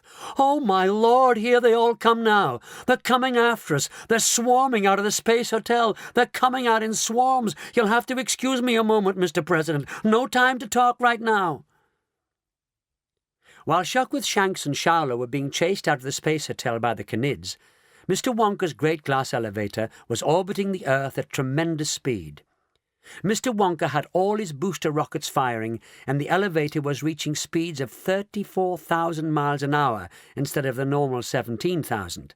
They were trying, you see, to get away from that great, angry, vermicious Canid with the purple behind. Mr. Wonka wasn't afraid of it. But Grandma Josephine was petrified. But of course 34,000 miles an hour is dawdling to a Canid. Healthy young Canids think nothing of travelling 1,000,000 miles between lunch and supper, and then another 1,000,000 before breakfast the next day. How else could they travel between the planet Vermes and other stars? Mr. Wonka should have known this and saved his rocket power, but he kept right on going, and the giant Canid kept right on cruising alongside, glaring into the elevator with its wicked red eye.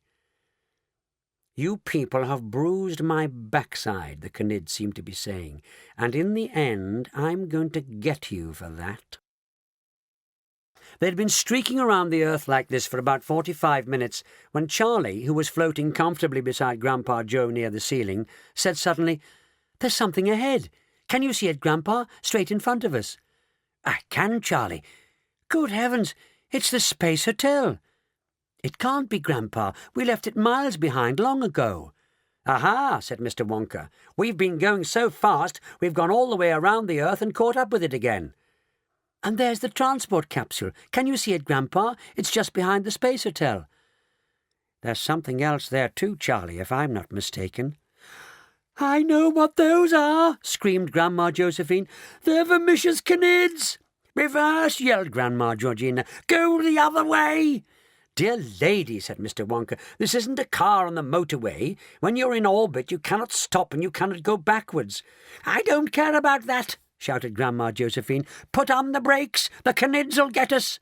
"Now let's for heaven's sake stop this nonsense once and for all," Mr. Wonka said sternly. "You know very well my elevator is completely Canid-proof." They were closer now, and they could see the Canids pouring out from the tail of the Space Hotel and swarming like wasps around the transport capsule. "They're attacking it," cried Charlie. "They're after the transport capsule." It was a fearsome sight. The huge green egg-shaped Canids were grouping themselves into squadrons with about 20 Canids to a squadron. Then each squadron formed itself into a line abreast with 1 yard between Canids. Then one after another the squadrons began attacking the transport capsule. Wham! One squadron attacked, bounced off and wheeled away. Crash! Another squadron smashed into the side of the transport capsule. "Get us out of here, you madman!" screamed Grandma Josephine. "What are you waiting for?" "I doubt very much if that capsule of theirs is Canid-proof," said Mr. Wonka. "Then we must help them," cried Charlie. "We've got to do something. There are 150 people inside that thing." Down on Earth, in the White House study, the President and his advisers were listening in horror to the voices of the astronauts over the radio. "They're coming at us in droves," Shuckworth was shouting. "They're bashing us to bits." "But who?" yelled the President. "You haven't even told us who's attacking you." "These dirty great greenish-brown brutes with wet eyes," shouted Shanks, butting in. "They're shaped like enormous eggs and they're coming at us backwards." "Backwards?" cried the President. "Why backwards?" "Because their bottoms are even more pointy than their tops," shouted Shuckworth. "Look out!" Bang! "We won't be able to stand this much longer. What shall we do, Mr. President, sir?" "Fire your rockets, you idiot, and make a re-entry," shouted the President. "Come back to Earth immediately." "That's impossible," cried Charlotte. "They've smashed our rockets to smithereens." "We're cooked, Mr. President," shouted Shanks. "We can't make a re-entry without rockets." The President was sweating, and the sweat ran all the way down the back of his neck and inside his collar. "Any moment now, Mr. President," Shanks went on. "We're going to lose contact with you altogether. There's another lot coming at us from the left, and they're aiming straight for our radio aerial. I don't think we'll be able to—" The voice cut out. The radio went dead. "Shanks!" cried the President. "Where are you, Shanks? Shuckworth! Shanks! Shalworth! Shucks! Shankler! Why don't you answer me?" Up in the great glass elevator, where they had no radio and could hear nothing of these conversations, Charlie was saying, "Surely their only hope is to make a re-entry and dive back to Earth quickly." "Yes," said Mr. Wonka, "but in order to re-enter the Earth's atmosphere, they've got to kick themselves out of orbit. They've got to change course and head downwards, and to do that they need rockets. But their rocket tubes are all dented and bent. You can see that from here." "Why can't we tow them down?" Charlie asked. Mr. Wonka jumped. Even though he was floating, he somehow jumped. "Charlie, you've got it. That's it. We'll tow them out of orbit. To the buttons, quick." "What do we tow them with?" asked Grandpa Joe. "Our neckties?" "Don't you worry about a little thing like that," cried Mr. Wonka. "My great glass elevator is ready for anything. Into the breach, dear friends! Into the breach!" "Stop him!" screamed Grandma Josephine. "You be quiet, Josie," said Grandpa Joe. "There's someone over there needs a helping hand, and it's our job to give it. If you're frightened, you'd better just close your eyes tight and stick your fingers in your ears." "Grandpa Joe, sir," shouted Mr. Wonka, "kindly jet yourself over to the far corner of the elevator there and turn that handle. It lowers the rope." "A rope's no good, Mr. Wonka. The canids will bite through a rope in 1 second. "It's a steel rope," said Mr. Wonka. "It's made of re-scorched steel. If they try to bite through that, their teeth will splinter like spillikins. To your buttons, Charlie. You've got to help me manoeuvre. We're going right over the top of the transport capsule, and then we'll try to hook onto it somewhere and get a firm hold." Like a battleship going into action, the great glass elevator with booster rockets firing moved smoothly in over the top of the enormous transport capsule. The canids immediately stopped attacking the capsule and went for the elevator. Squadron after squadron of giant vermicious canids flung themselves furiously against Mr. Wonka's marvellous machine. Wham! Crash! Bang! The noise was thunderous and terrible. The elevator was tossed about the sky like a leaf, and inside it, Grandma Josephine, Grandma Georgina, and Grandpa George, floating in their nightshirts, were all yowling and screeching and flapping their arms and calling for help. Mrs. Bucket had wrapped her arms around Mr. Bucket and was clasping him so tightly that one of his shirt buttons punctured his skin. Charlie and Mr. Wonka, as cool as 2 cubes of ice, were up near the ceiling working the booster rocket controls, and Grandpa Joe, shouting war cries and throwing curses at the canids, was down below turning the handle that unwound the steel rope. At the same time, he was watching the rope through the glass floor of the elevator. "Starboard a bit, Charlie," shouted Grandpa Joe. "We're right on top of her now. Forward a couple of yards, Mr. Wonka. I'm trying to get the hook hooked around that stumpy thing sticking out in front there. Hold it. I've got it. That's it. Forward a little now and see if it holds. More. More." The big steel rope tightened. It held. And now, wonder of wonders, with her booster rockets blazing, the elevator began to tow the huge transport capsule forward and away. "Full speed ahead," shouted Grandpa Joe. "She's going to hold. She's holding. She's holding fine." "All boosters firing," cried Mr. Wonka, and the elevator leapt ahead. Still the rope held. Mr. Wonka jetted himself down to Grandpa Joe and shook him warmly by the hand. "Well done, sir," he said. "You did a brilliant job under heavy fire." Charlie looked back at the transport capsule some 30 yards behind them on the end of the tow line. It had little windows up front, and in the windows he could clearly see the flabbergasted faces of Shuckworth, Shanks, and Showler. Charlie waved to them, and he gave them the thumbs-up signal. They didn't wave back. They simply gaped. Grandpa Joe blew himself upward and hovered beside Charlie, bubbling with excitement. "Charlie, my boy," he said, "we've been through a few funny things together lately, but never anything like this." "Grandpa, where are the canids? They've suddenly vanished." Everyone looked round. The only canid in sight was their old friend with the purple behind, still cruising alongside in his usual place, still glaring into the elevator. "Just a minute," cried Grandma Josephine. "What's that I see over there?" Again they looked, and this time, sure enough, away in the distance, in the deep blue sky of outer space, they saw a massive cloud of vermicious canids wheeling and circling like a fleet of bombers. "If you think you're out of the woods yet, you're crazy," shouted Grandma Georgina. "I fear no canids," said Mr. Wonka. "We've got them beaten now." "Puppy rot and pigwash," said Grandma Josephine. "Look at them. They're coming in. They're coming closer." This was true. The huge fleet of canids had moved in at incredible speed and was now flying level with the great glass elevator, a couple of 100 yards away on the right-hand side. The one with the bump on its rear end was much closer, only 20 yards away on the same side. "It's changing shape," cried Charlie. "The nearest one. What's it going to do? It's getting longer and longer." And indeed it was.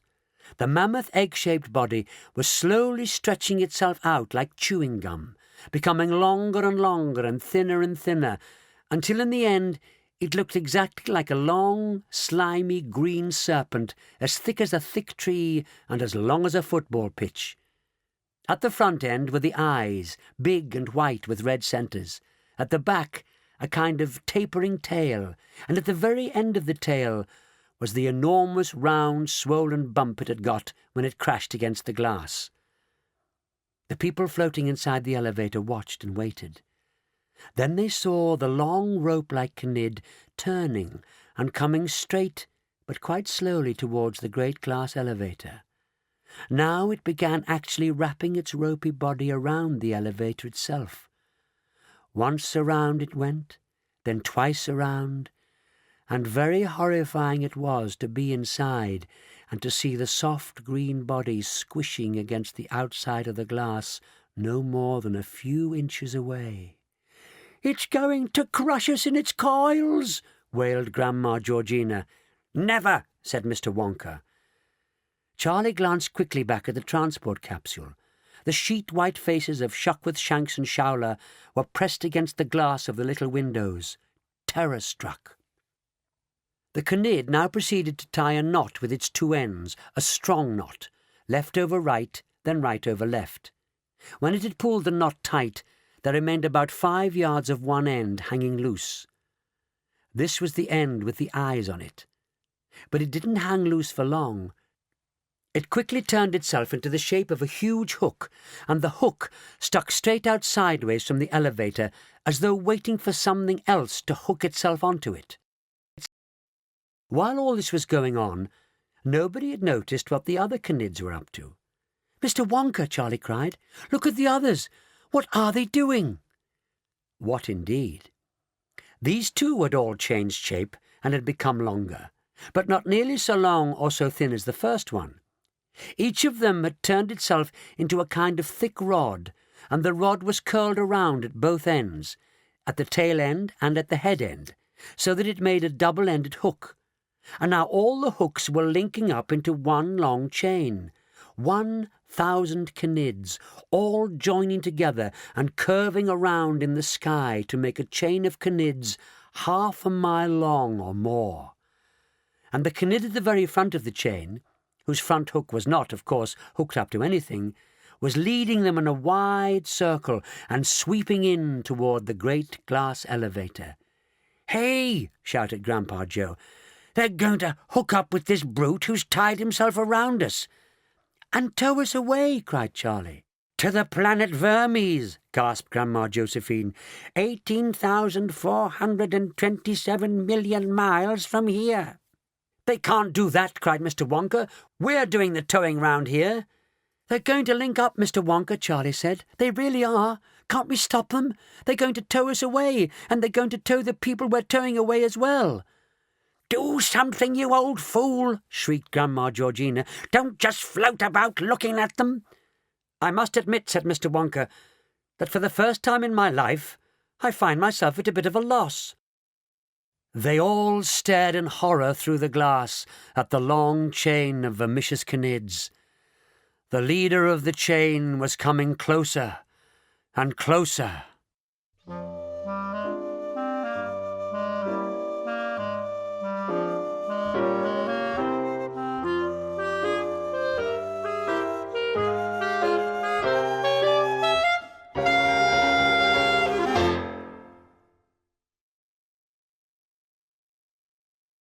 "I want to go home," wailed Grandma Josephine. "Why can't we all go home?" "Great thundering tomcats!" cried Mr. Wonka. "Home is right. What on earth am I thinking of? Come on, Charlie, quick, re-entry. You take the yellow button, press it for all you're worth. I'll handle this lot." Charlie and Mr. Wonka literally flew to the buttons. "Hold your hats," shouted Mr. Wonka. "Grab your gizzards. We're going down." Rockets started firing out of the elevator from all sides. It tilted and gave a sickening lurch and then plunged downwards into the Earth's atmosphere at a simply colossal speed. "Retro-rockets!" bellowed Mr. Wonka. "I mustn't forget to fire the retro-rockets." He flew over to the other series of buttons and started playing on them like a piano. The elevator was now streaking downward, head first, upside down, and all the passengers found themselves floating upside down as well. "Help!" screamed Grandma Georgina. "All the blood's going to my head." "Then turn yourself the other way up," said Mr. Wonka. "That's easy enough, isn't it?" Everyone blew and puffed and turned somersaults in the air until at last they were all the right way up. "How's the tow rope holding, Grandpa?" Mr. Wonka called out. "They're still with us, Mr. Wonka, sir. The rope's holding fine." It was an amazing sight, the glass elevator streaking down towards the earth with the huge transport capsule in tow behind it. But the long chain of canids was coming after them, following them down, keeping pace with them easily, and now the hook of the leading canid in the chain was actually reaching out and grasping for the hook made by the canid on the elevator. "We're too late," screamed Grandma Georgina. "They're going to link up and haul us back." "I think not," said Mr. Wonka. "Don't you remember what happens when a canid enters the Earth's atmosphere at high speed? He gets red hot. He burns away in a long, fiery trail. Soon these dirty beasts will start popping like popcorn." As they streaked on downward, sparks began to fly off the sides of the elevator. The glass glowed pink, then red, then scarlet. Sparks also began to fly on the long chain of canids, and the leading canid in the chain started to shine like a red-hot poker. So did all the others. So did the great slimy brute coiled around the elevator itself. This one, in fact, was trying frantically to uncoil itself and get away, but it was having trouble untying the knot, and in another 10 seconds it began to sizzle. Inside the elevator they could actually hear it sizzling. It made a noise like bacon frying, and exactly the same sort of thing was happening to the other 1,000 canids in the chain. The tremendous heat was simply sizzling them up. They were red-hot, every one of them. Then suddenly they became white-hot, and they gave out a dazzling white light. "They're shooting canids!" cried Charlie. "What a splendid sight!" said Mr. Wonka. "It's better than fireworks." In a few seconds more, the canids had blown away in a cloud of ashes, and it was all over. "We've done it!" cried Mr. Wonka. "They've been roasted to a crisp. They've been frizzled to a fritter. We're saved!" "What do you mean, saved?" said Grandma Josephine. "We'll all be frizzled ourselves if this goes on much longer. We'll be barbecued like beefsteaks. Look at that glass. It's hotter than a fizz-gig." "Have no fears, dear lady," answered Mr. Wonka. "My elevator is air-conditioned, ventilated, aerated, and automated in every possible way. We're going to be all right now." "I haven't the faintest idea what's been going on," said Mrs. Bucket, making one of her rare speeches. "But whatever it is, I don't like it." "What a great sight this is," said Mr. Wonka. "Just look at the earth down there, Charlie, getting bigger and bigger." "And us going to meet it at 2,000 miles an hour," groaned Grandma Georgina. "How are you going to slow down, for heaven's sake? You didn't think of that, did you?" "He's got parachutes," Charlie told her. "I bet he's got great big parachutes that open just before we hit." "Parachutes?" said Mr. Wonka with contempt. "Parachutes are only for astronauts and sissies. And anyway, we don't want to slow down. We want to speed up. I've told you already we've got to be going at an absolutely tremendous speed when we hit. Otherwise we'll never punch our way in through the roof of the chocolate factory." "How about the transport capsule?" Charlie asked anxiously. "We'll be letting them go in a few seconds now," Mr. Wonka answered. "They do have parachutes, 3 of them, to slow them down on the last bit." "How do you know we won't land in the Pacific Ocean?" said Grandma Josephine. "I don't," said Mr. Wonka. "But we all know how to swim, do we not?" "This man," shouted Grandma Josephine, "is crazy as a crumpet." Down and down plunged the great glass elevator. Nearer and nearer came the earth below. Oceans and continents rushed up to meet them, getting bigger every second. "Grandpa Joe, sir, throw out the rope. Let it go," ordered Mr. Wonka. "They'll be all right now, so long as their parachutes are working." "Rope gone," called out Grandpa Joe, and the huge transport capsule, on its own now, began to swing away to one side. Charlie waved to the 3 astronauts in the front window. None of them waved back. They were still sitting there in a kind of shocked daze, gaping at the old ladies and the old men and the small boy floating about in the glass elevator. "It won't be long now," said Mr. Wonka, reaching for a row of tiny pale blue buttons in one corner. "We shall soon know whether we are alive or dead. Keep very quiet, please, for this final bit. I have to concentrate awfully hard." They plunged into a thick bank of cloud, and for 10 seconds they could see nothing. When they came out of the cloud, the transport capsule had disappeared, and the earth was very close, and there was only a great spread of land beneath them with mountains and forests, then fields and trees, then a small town.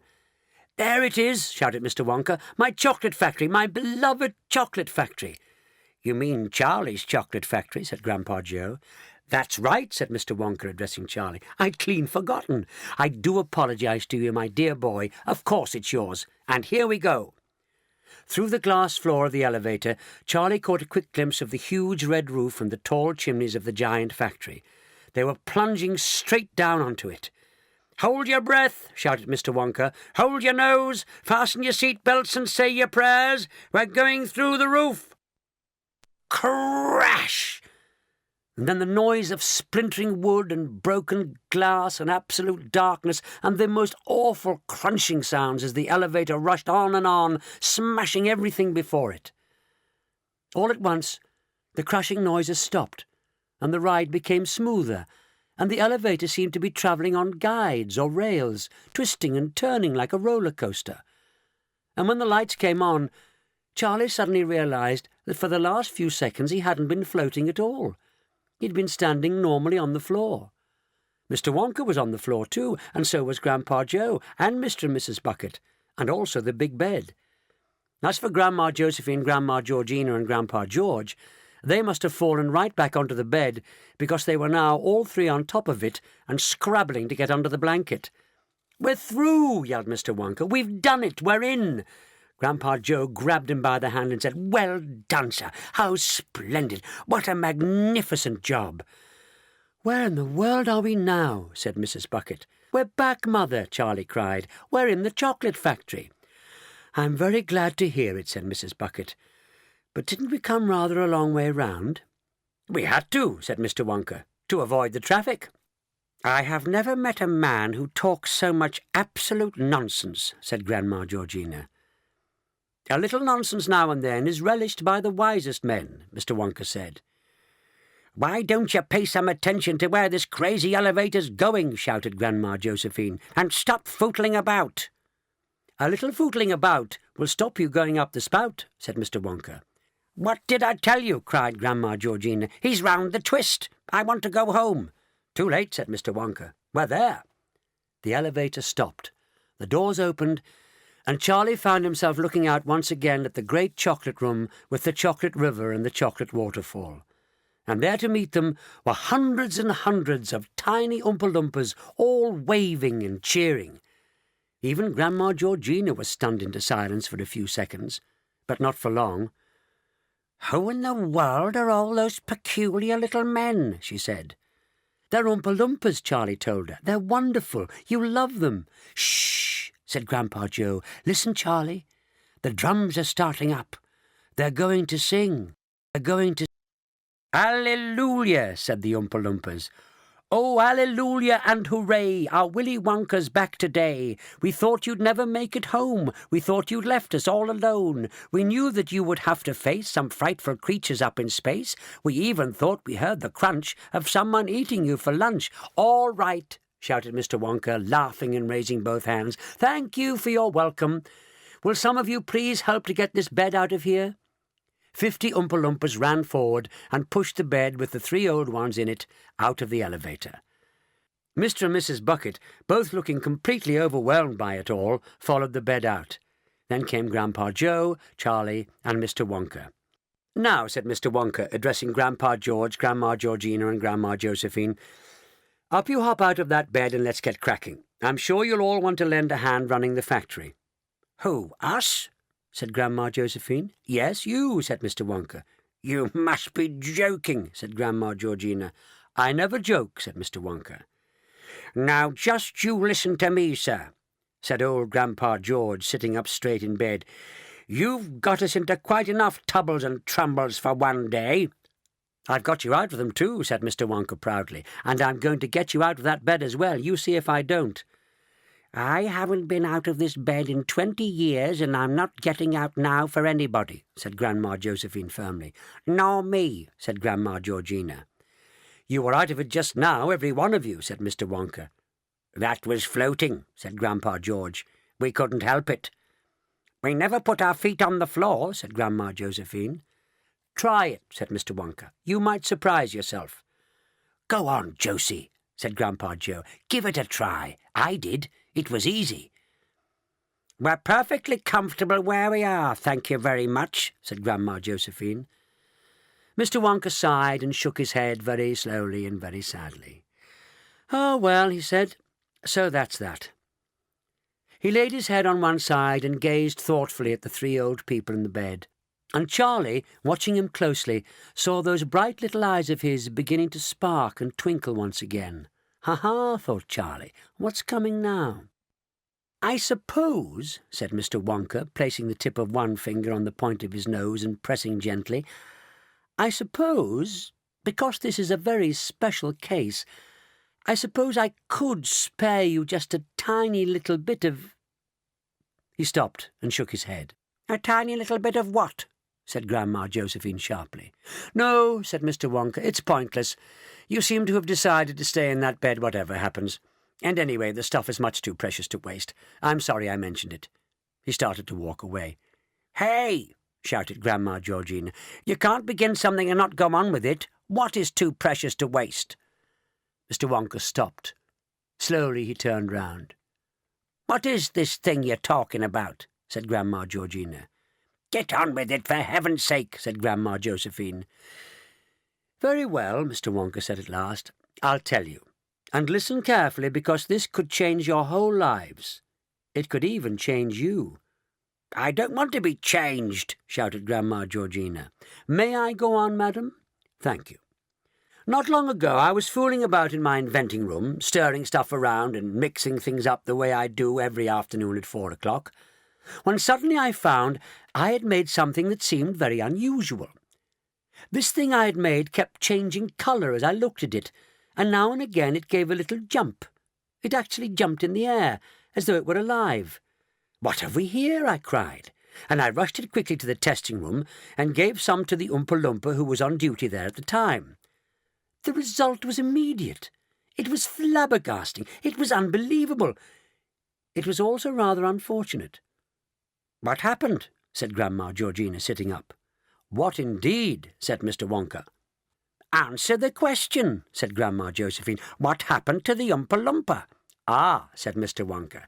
"Yes, well, there's no point in crying over spilt milk, is there?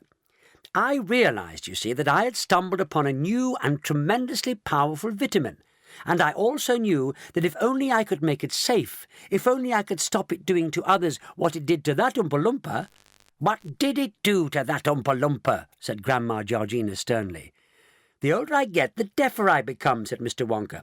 "Now then, I simply had to find a way of making this stuff safe, so that people could take it without, "Without what?" snapped Grandma Georgina. "Without a leg to stand on," said Mr. Wonka. "So I rolled up my sleeves and set to work once more in the inventing room. I mixed and I mixed. I must have tried just about every mixture under the moon.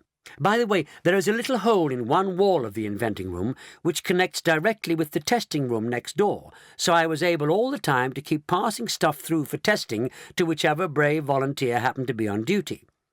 Well, the first few weeks were pretty depressing, and we won't talk about them.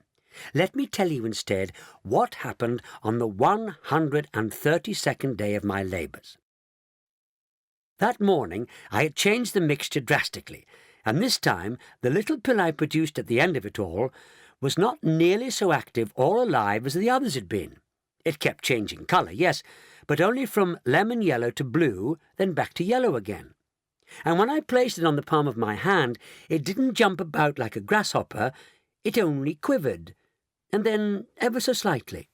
I ran to the hole in the wall that led to the testing room. A very old Oompa Loompa was on duty there that morning.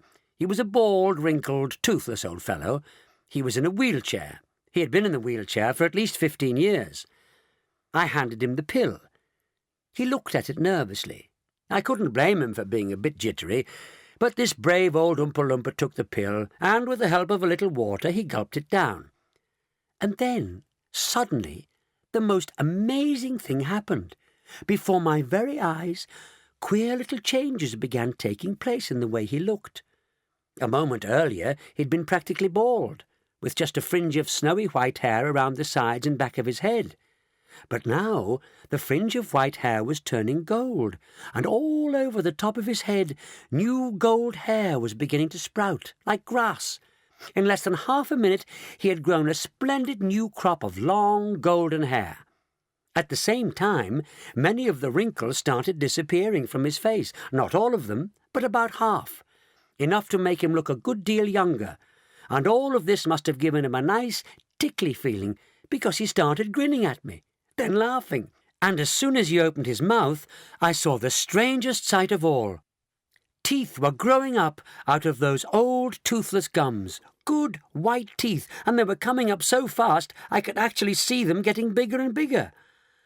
I was too flabbergasted to speak. I saw him slowly lifting himself out of his wheelchair. He tested his legs on the ground. He stood up. He walked a few paces. Then he looked up at me, and his face was bright. His eyes were huge and bright as 2 stars. "Look at me," he said softly. "I'm walking. It's a miracle." "It's Wonkavite," I said, "the great rejuvenator. It makes you young again.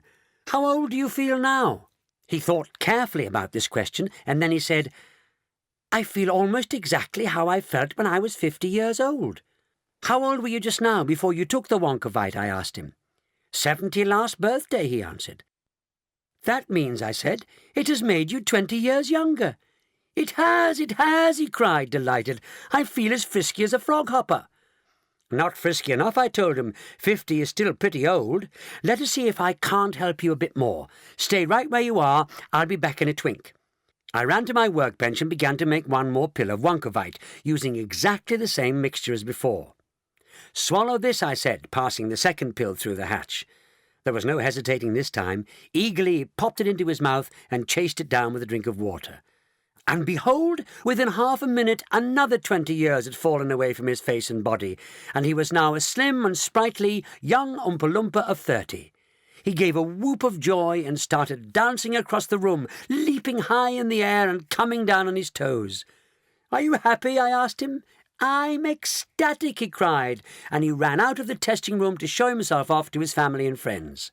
"Thus was Wonkavite invented," said Mr. Wonka, "and thus it was made safe for all to use." "Why don't you use it yourself, then?" said Grandma Georgina. "You told Charlie you were getting too old to run the factory, so why don't you just take a couple of pills and get 40 years younger? Tell me that." "Anyone can ask questions," said Mr. Wonka. "It's the answers that count. Now then, if the 3 of you in the bed would care to try a dose—" "Just 1 minute," said Grandma Josephine, sitting up straight.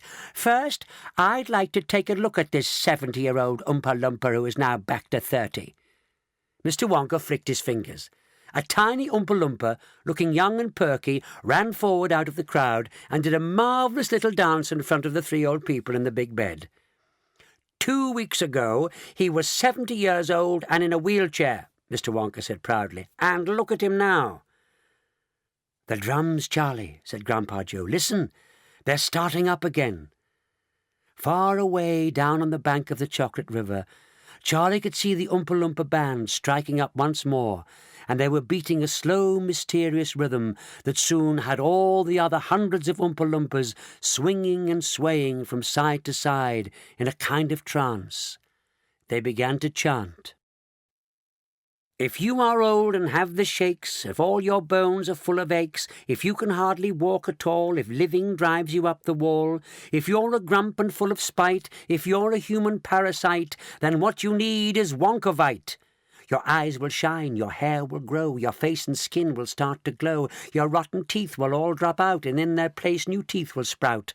Those rolls of fat around your hips will vanish, and your wrinkled lips will get so soft and rosy pink that all the boys will smile and wink and whisper secretly that this is just the girl they want to kiss. But wait, for that is not the most important thing of which I boast. Good looks you'll have, we've told you so, but looks aren't everything, you know. Each pill as well to you will give an extra 20 years to live. So come, old friends, and do what's right. Let's make your lives as bright as bright. Let's take a dose of this delight, this heavenly magic dynamite. You can't go wrong, you must go right. It's Willy Wonka's Wonkovite. Here it is, cried Mr. Wonka, standing at the end of the bed and holding high in one hand a little bottle. The most valuable bottle of pills in the world. And that, by the way, he said, giving Grandma Georgina a saucy glance, is why I haven't taken any myself. They are far too valuable to waste on me. He held the bottle over the bed. The three old ones sat up and stretched their scrawny necks, trying to catch a glimpse of the pills inside. Charlie and Grandpa Joe also came forward to look. So did Mr. and Mrs. Bucket. The label said, Wonkavite. Each pill will make you younger by exactly 20 years. Caution. Do not take more than the amount recommended by Mr. Wonka. They could all see the pills through the glass. They were brilliant yellow, shimmering and quivering inside the bottle. Vibrating is perhaps a better word. They were vibrating so rapidly that each pill became a blur, and you couldn't see its shape. "They're wriggling," said Grandma Georgina. "I don't like things that wriggle. If I'm going to eat one of those pills, I jolly well want to know what's in it first," said Grandma Josephine. "I don't blame you," said Mr. Wonka, "but the recipe is extremely complicated. Wait a minute, I've got it written down somewhere." He started digging around in the pockets of his coat-tails. "I know it's here somewhere," he said. "I can't have lost it. Ah, here it is." He unfolded a crumpled piece of paper, smoothed it out, held it up, and began to read as follows. Recipe for making Wonkavite. Take a block of finest chocolate weighing 1 ton, or 20 sackfuls of broken chocolate, whichever is the easier. Place chocolate in very large cauldron and melt over red-hot furnace. When melted, lower the heat slightly so as not to burn the chocolate, but keep it boiling. Now add the following in precisely the order given, stirring well all the time and allowing each item to dissolve before adding the next. The hoof of a manticore, the trunk and the suitcase of an elephant, the yolks of 3 eggs from the wiffle bird, a wart from a warthog, the horn of a cow, it must be a loud horn, the front tail of a cockatrice, 6 ounces of sponge from a young slime scraper, 2 hares and 1 rabbit from the head of a hippocampus, the beak of a red-breasted wilbatross, a corn from the toe of a unicorn, the 4 tentacles of a quadrupus, the hip and the paw and the pot of a hippopotamus, the snout of a froghopper, a mole from a mole, the hide and the seek of a spotted wangdoodle, the whites of 12 eggs from a tree squeak, 3 feet of snozwanger. If you can't get 3 feet, 1 yard will do. The square root of a South American abacus, the fangs of a viper, it must be a windscreen viper, the chest and the drawers of a wild grout. When all the above are thoroughly dissolved, boil for a further 27 days, but do not stir. At the end of this time, all liquid will have evaporated, and there will be left in the bottom of the cauldron only a hard brown lump about the size of a football. Break this open with a hammer, and in the very centre of it you will find a small round pill. This pill is Wonkavite. When Mr. Wonka had finished reading the recipe, he carefully folded the paper and put it back into his pocket. "A very, very complicated mixture," he said. "So can you wonder it took me so long to get it just right? Now, sir," he said, offering the bottle first to Grandpa George, "will you take 1 pill or 2? "Will you solemnly swear," said Grandpa George, "that it will do what you say it will and nothing else?" Mr. Wonka placed his free hand on his heart. "I swear it," he said. Charlie edged forward. Grandpa Joe came with him. The 2 of them always stayed close together. "Please excuse me for asking," Charlie said, "but are you really absolutely sure you've got it quite right?" "Whatever makes you ask a funny question like that?" said Mr. Wonka.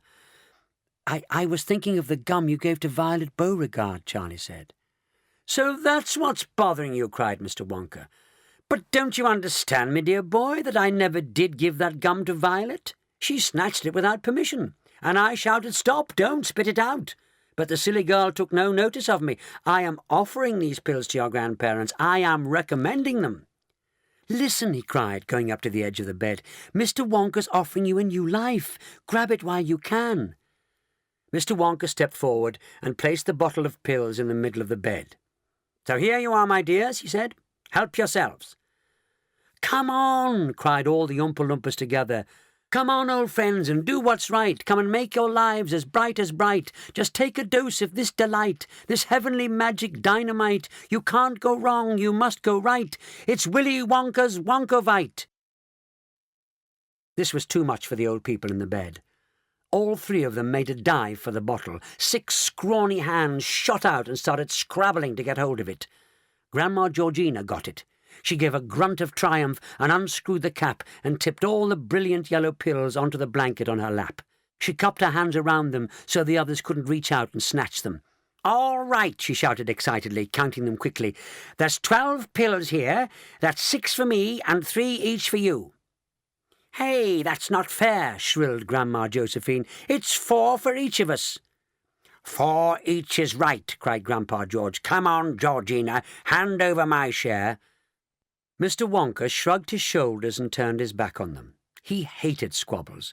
He hated it when people got grabby and selfish. He walked slowly down toward the chocolate waterfall. It was an unhappy truth, he told himself, that nearly all people in the world behave badly when there is something really big at stake. Money is the thing they fight over most. But these pills were bigger than money. They could do things for you no amount of money could ever do. They were worth at least $1 million a pill. He knew plenty of very rich men who would gladly pay that much in order to become 20 years younger. He reached the river bank below the waterfall, and he stood there gazing at the great gush and splash of melted chocolate pouring down. He had hoped the noise of the waterfall would drown the arguing voices of the old grandparents in the bed. But it didn't. "I got them first," Grandma Georgina was shouting, "so they're mine to share out." "Oh, no, they're not," shrilled Grandma Josephine. "I want my share and no one's going to stop me getting it," yelled Grandpa George. Then came the voice of Grandpa Joe, cutting in sternly through the rabble. "Stop this at once," he ordered. "All 3 of you, you're behaving like savages." "You keep out of this, Joe, and mind your own business," said Grandma Josephine. "Now you be careful, Josie," Grandpa Joe went on. 4 is too many for one person anyway." "That's right," Charlie said. "Please, Grandma, why don't you just take 1 or 2 each like Mr. Wonka said, and that'll leave some for Grandpa Joe and Mother and Father." "Yes," cried Mr. Bucket, "I'd love one." "Oh, wouldn't it be wonderful," said Mrs. Bucket, "to be 20 years younger and not have aching feet any more. Couldn't you spare just 1 for each of us, Mother?" "I'm afraid not," said Grandma Georgina. "These pills are specially reserved for us 3 in the bed. Mr. Wonka said so. Here's 4 for Josephine, and 4 for George, and 4 for me." "Good," said Grandpa George. "Now, who's got some water?" Without looking round, Mr. Wonka knew that 3 Oompa Loompas would be running to the bed with 3 glasses of water. Oompa Loompas were always ready to help. "Well, here goes," cried Grandpa George. "Young and beautiful, that's what I'll be," shouted Grandma Josephine. "Farewell, old age," cried Grandma Georgina. "All together now, down of the hatch." Then there was silence. Mr. Wonka was itching to turn round and look, but he forced himself to wait. Charlie's voice broke the silence. "Wow!" he was shouting. "Just look at that! It's incredible!" "I can't believe it," Grandpa Joe was yelling. "They're getting younger and younger. They really are. Just look at Grandpa George's hair." "Mother," shouted Mrs. Bucket to Grandma Georgina. "Oh, Mother, you're beautiful. You're so young. And just look at Dad," she went on, pointing to Grandpa George. "Isn't he handsome?" "What's it feel like, Josie?" asked Grandpa Joe excitedly. "Tell us what it feels like to be back to 30 again. Wait a minute. You look younger than 30. You can't be a day more than 20 now. But that's enough, isn't it? I'd stop there if I were you. 20's quite young enough." Mr. Wonka shook his head sadly and passed a hand over his eyes. Had you been standing very close to him, You would have heard him murmuring softly under his breath, "Oh, dearie, dearie me, here we go again." "Mother!" cried Mrs. Bucket, and now there was a shrill note of alarm in her voice. "Why don't you stop, Mother? You're going too far. You're way under 20. You can't be more than 15. You're 10. You're getting smaller, Mother." "Josie!" shouted Grandpa Joe. "Hey, Josie! Don't do it, Josie! You're shrinking! You're a little girl! Stop her, somebody, quick!" "They're all going too far," cried Charlie. "They took too much," said Mr. Bucket. "Mother's shrinking faster than any of them," wailed Mrs. Bucket. "Mother, can't you hear me, Mother? Can't you stop?" "My heavens, isn't it quick?" said Mr. Bucket, who seemed to be the only one enjoying it. "It really is a year a second." "But they've hardly got any more years left," wailed Grandpa Joe. "Mother's no more than 4 now," Mrs. Bucket cried out. "She's 3, 2, 1. Gracious me, what's happening to her? Where's she gone? Mother, Georgina, where are you? Mr. Wonka, come quickly, come here, Mr. Wonka. Something frightful's happened, something's gone wrong. My old mother's disappeared." Mr. Wonka sighed and turned around and walked slowly and quite calmly back toward the bed. "Where's my mother?" bawled Mrs. Bucket. "Look at Josephine," cried Grandpa Joe. "Just look at her, I ask you." Mr. Wonka looked first at Grandma Josephine. She was sitting in the middle of the huge bed, bawling her head off. "Wah, wah," she said. "Wah, wah, wah, wah." "She's a screaming baby," cried Grandpa Joe. "I've got a screaming baby for a wife." "The other one's Grandpa George," Mr. Bucket said, smiling happily. "The slightly bigger one there crawling around. He's my wife's father." "That's right, he's my father," wailed Mrs. Bucket. "And where's Georgina, my old mother? She's vanished. She's nowhere, Mr. Wonka." "Ladies and gentlemen," said Mr. Wonka, coming up close and raising both hands for silence, "please, I beg you, do not ruffle yourselves. There's nothing to worry about." "You call it nothing," cried poor Mrs. Bucket, "when my old mother's gone down the drain and my father's a howling baby." "A lovely baby," said Mr. Wonka. "I quite agree," said Mr. Bucket. "What about my Josie?" cried Grandpa Joe. "What about her?" said Mr. Wonka. "Well, a great improvement, sir," said Mr. Wonka. "Don't you agree?" "Oh, yes," said Grandpa Joe. "I mean, no. What am I saying? She's a howling baby." "But in perfect health," said Mr. Wonka. "May I ask you, sir, how many pills she took?" "4," said Grandpa Joe glumly. "They all took 4. Mr. Wonka made a wheezing noise in his throat, and a look of great sorrow came over his face. "Why, oh, why can't people be more sensible?" he said sadly. "Why don't they listen to me when I tell them something? I explained very carefully beforehand that each pill makes the taker exactly 20 years younger. So if Grandma Josephine took 4 of them, she automatically became younger by 4 times 20, which is... Wait a minute now. 4 2 are 8, out of 0, that's 80. So automatically she became younger by 80 years.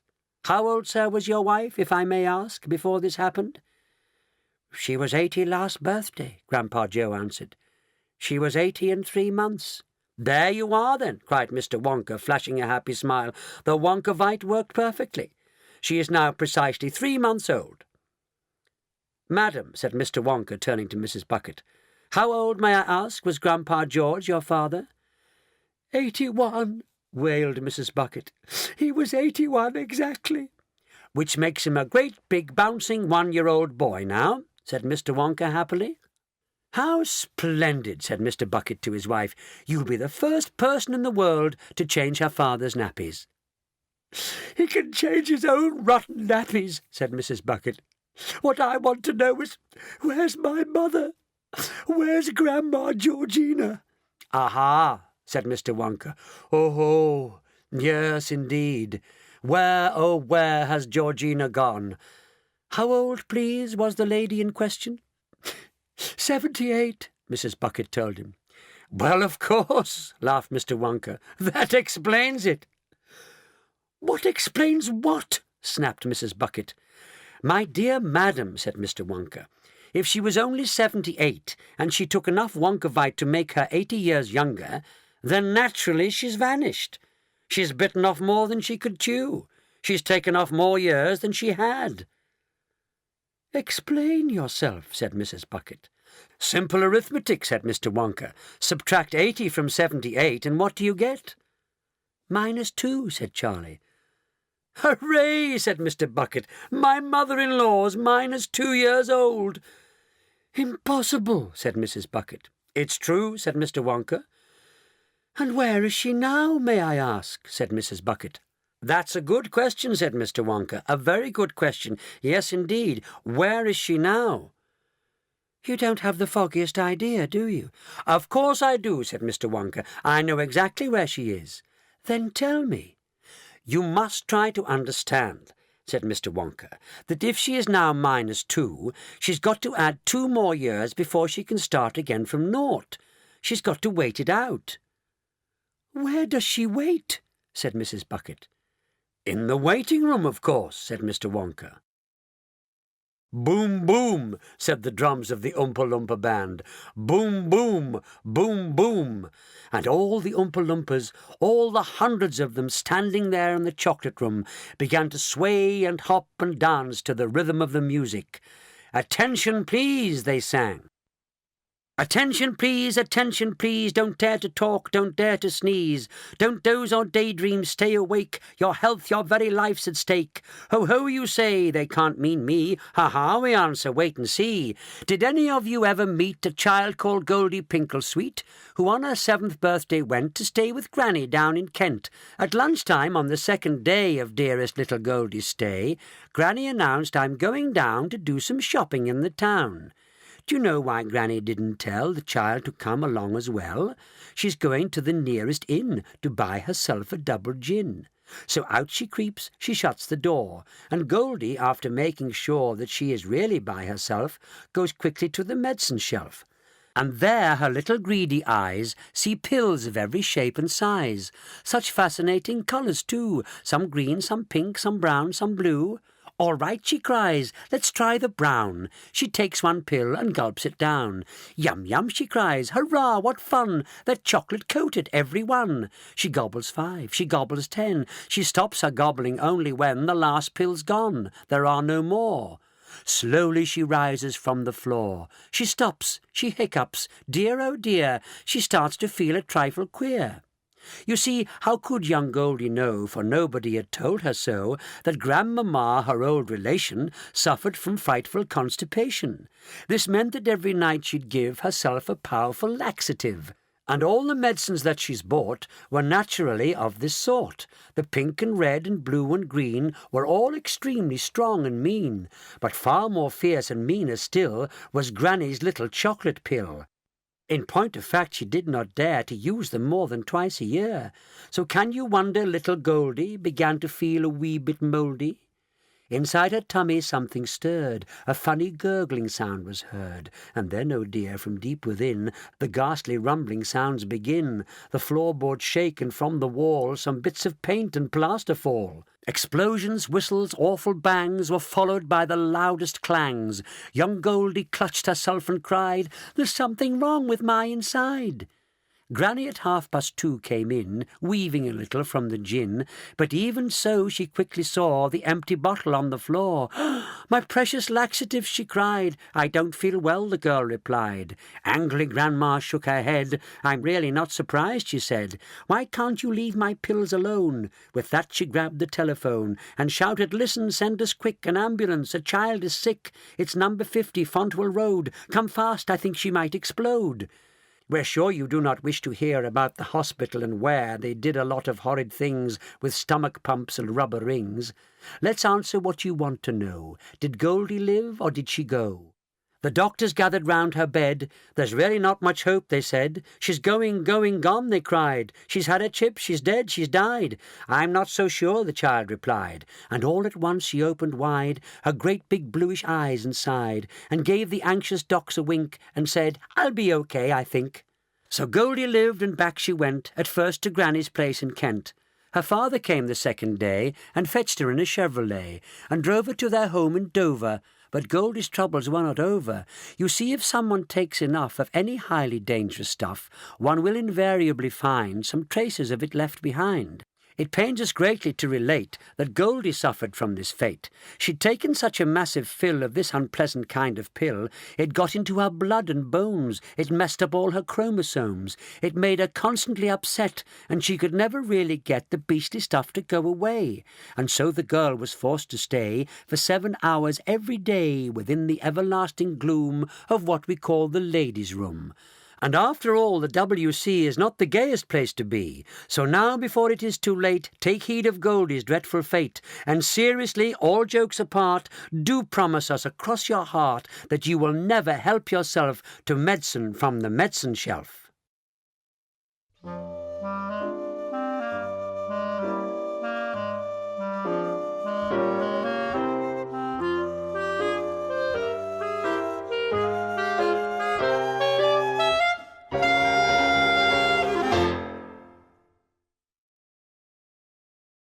Side 3. "It's up to you, Charlie, my boy," said Mr. Wonka. "It's your factory." "You don't really mean you might be able to bring her back?" cried Charlie. "There's no harm in trying, is there? If that's the way you want it." "Oh, yes, of course I do, for Mother's sake especially. Can't you see how sad she is?" Mrs. Bucket was sitting on the edge of the big bed, dabbing her eyes with a hanky. "My poor old mum," she kept saying. "She's minus too, and I won't see her again for months and months and months, if ever at all." Behind her, Grandpa Joe, with the help of the Oompa Loompa, was feeding his 3-month-old wife, Grandma Josephine, from a bottle. Alongside them, Mr. Bucket was spooning something called Wonka's Spudge-Mallow baby food into 1-year-old Grandpa George's mouth, but mostly all over his chin and chest. "Come along, Charlie. We're off to hunt for Grandma." Mr. Wonka caught Charlie by the arm and went dancing towards the open door of the great glass elevator. "Hurry up, my dear boy, hurry up," he cried. "We've got to hustle if we're going to get there before." "Before what, Mr. Wonka?" "Before she gets subtracted, of course. All minuses are subtracted. Don't you know any arithmetic at all?" They were in the elevator now, and Mr. Wonka was searching among the hundreds of buttons for the one he wanted. "Here we are," he said, placing his finger delicately upon a tiny ivory button on which it said, "Minus Land."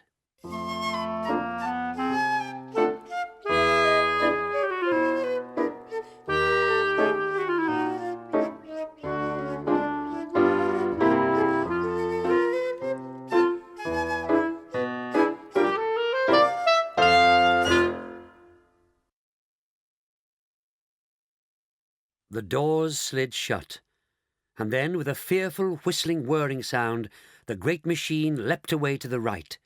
Charlie grabbed Mr. Wonka's legs and held on for dear life. Mr. Wonka pulled a jump seat out of the wall and said, "Sit down, Charlie, quick, and strap yourself in tight. This journey's going to be rough and choppy." There were straps on either side of the seat, and Charlie buckled himself firmly in. Mr. Wonka pulled out a second seat for himself and did the same. "We are going a long way down," he said. "Oh, such a long way down are we going." The elevator was gathering speed. It twisted and swerved. It swung sharply to the left, then it went right, then left again. It was heading downward all the time, down and down and down. "I only hope," said Mr. Wonka, "the Oompa Loompas aren't using the other elevator today." "What other elevator?" asked Charlie.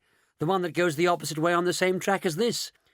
"Holy snakes, Mr. Wonka, you mean we might have a collision?"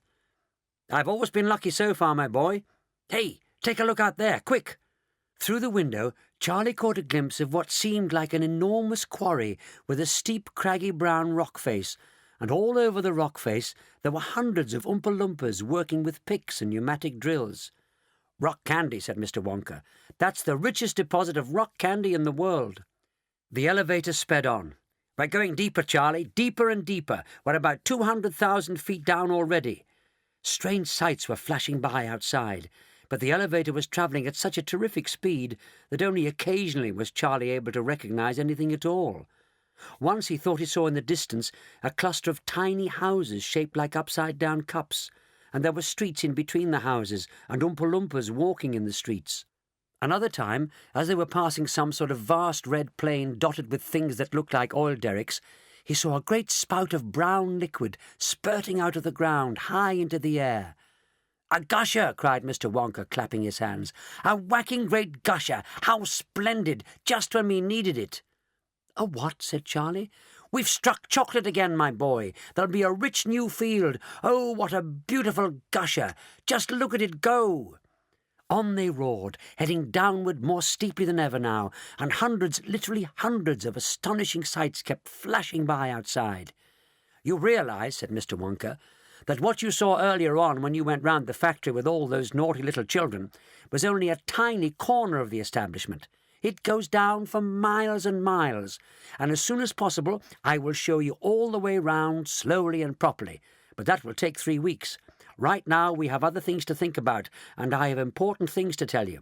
Listen carefully to me, Charlie. I must talk fast, for we'll be there in a couple of minutes." "I suppose you guessed," Mr. Wonka went on, "what happened to all those Oompa Loompas in the testing room when I was experimenting with the Wonkavite. Of course you did. They disappeared and became minuses just like your Grandma Georgina. The recipe was miles too strong.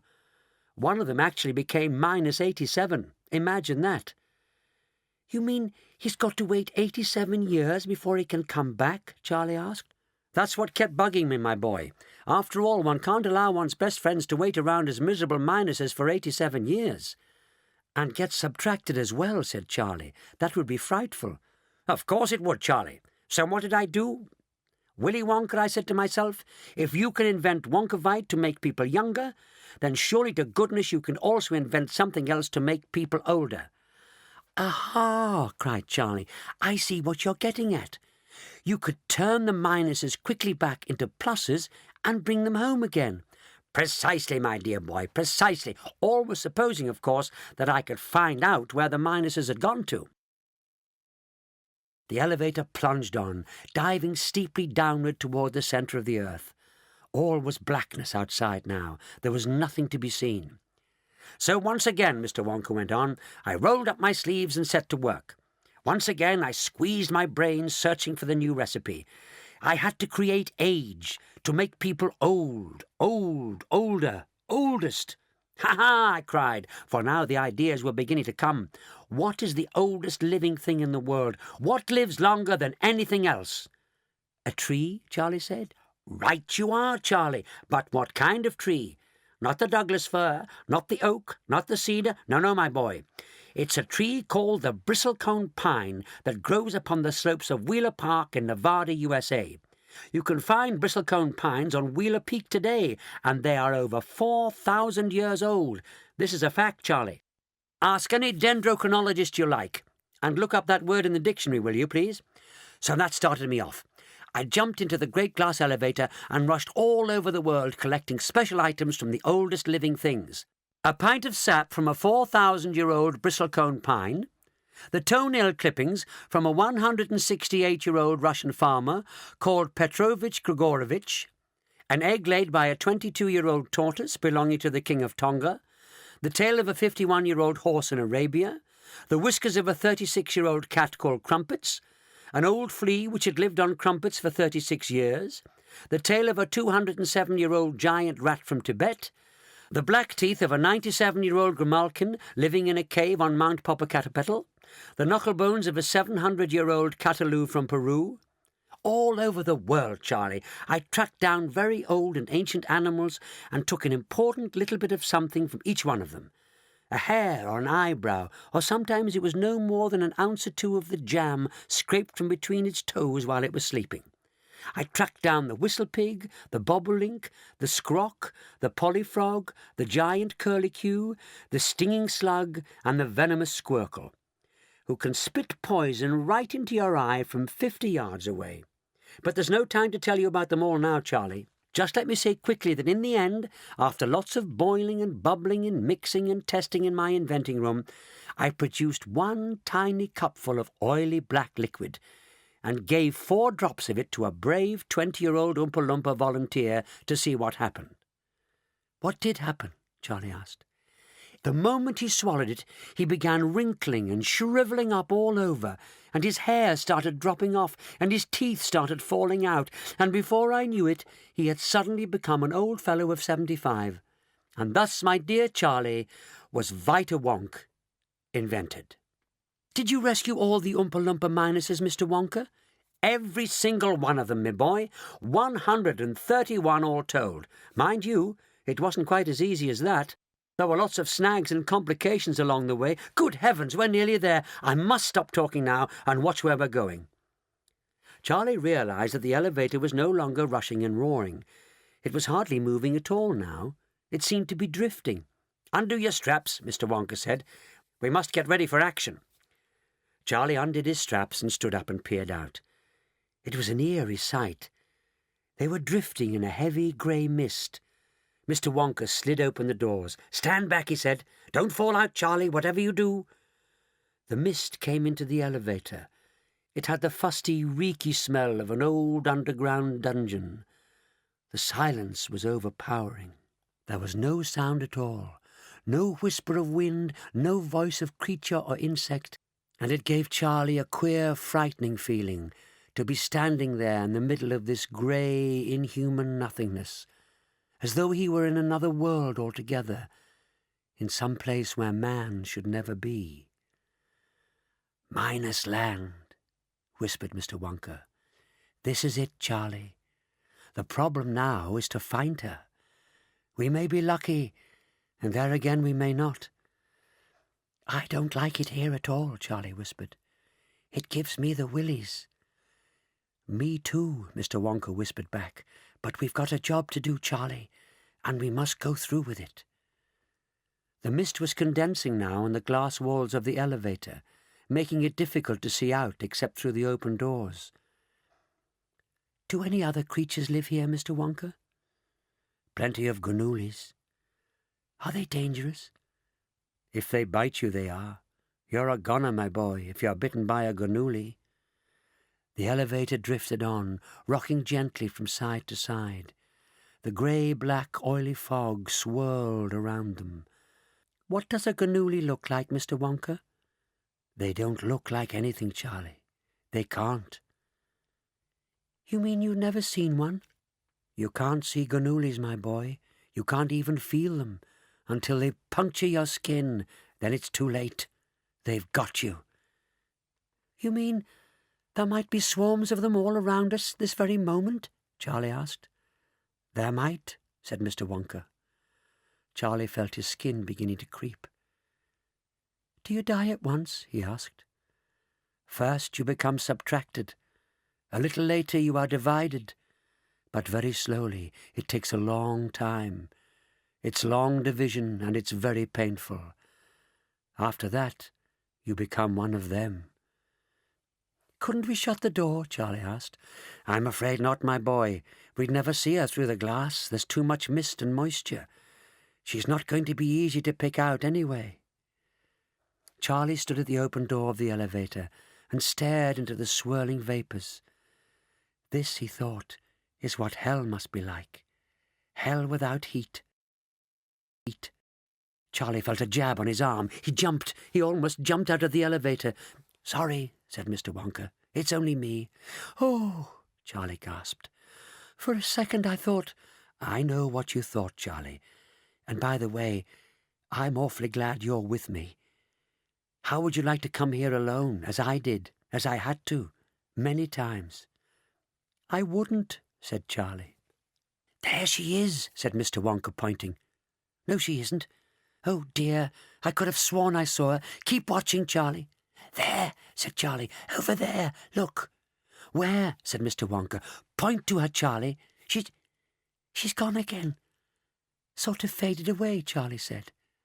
They stood at the open door of the elevator, peering into the swirly grey vapours. There, quick, right there, Charlie cried. Can't you see her? Yes, Charlie, I see her. I'm moving up close now. Mr. Wonka reached behind him and began touching a number of buttons. Grandma, Charlie cried out. We've come to get you, Grandma. They could see her faintly through the mist, but oh, so faintly. And they could see the mist through her as well. She was transparent. She was hardly there at all. She was no more than a shadow. They could see her face and just the faintest outline of her body swathed in a sort of gown. But she wasn't upright. She was floating lengthwise in the swirling vapour.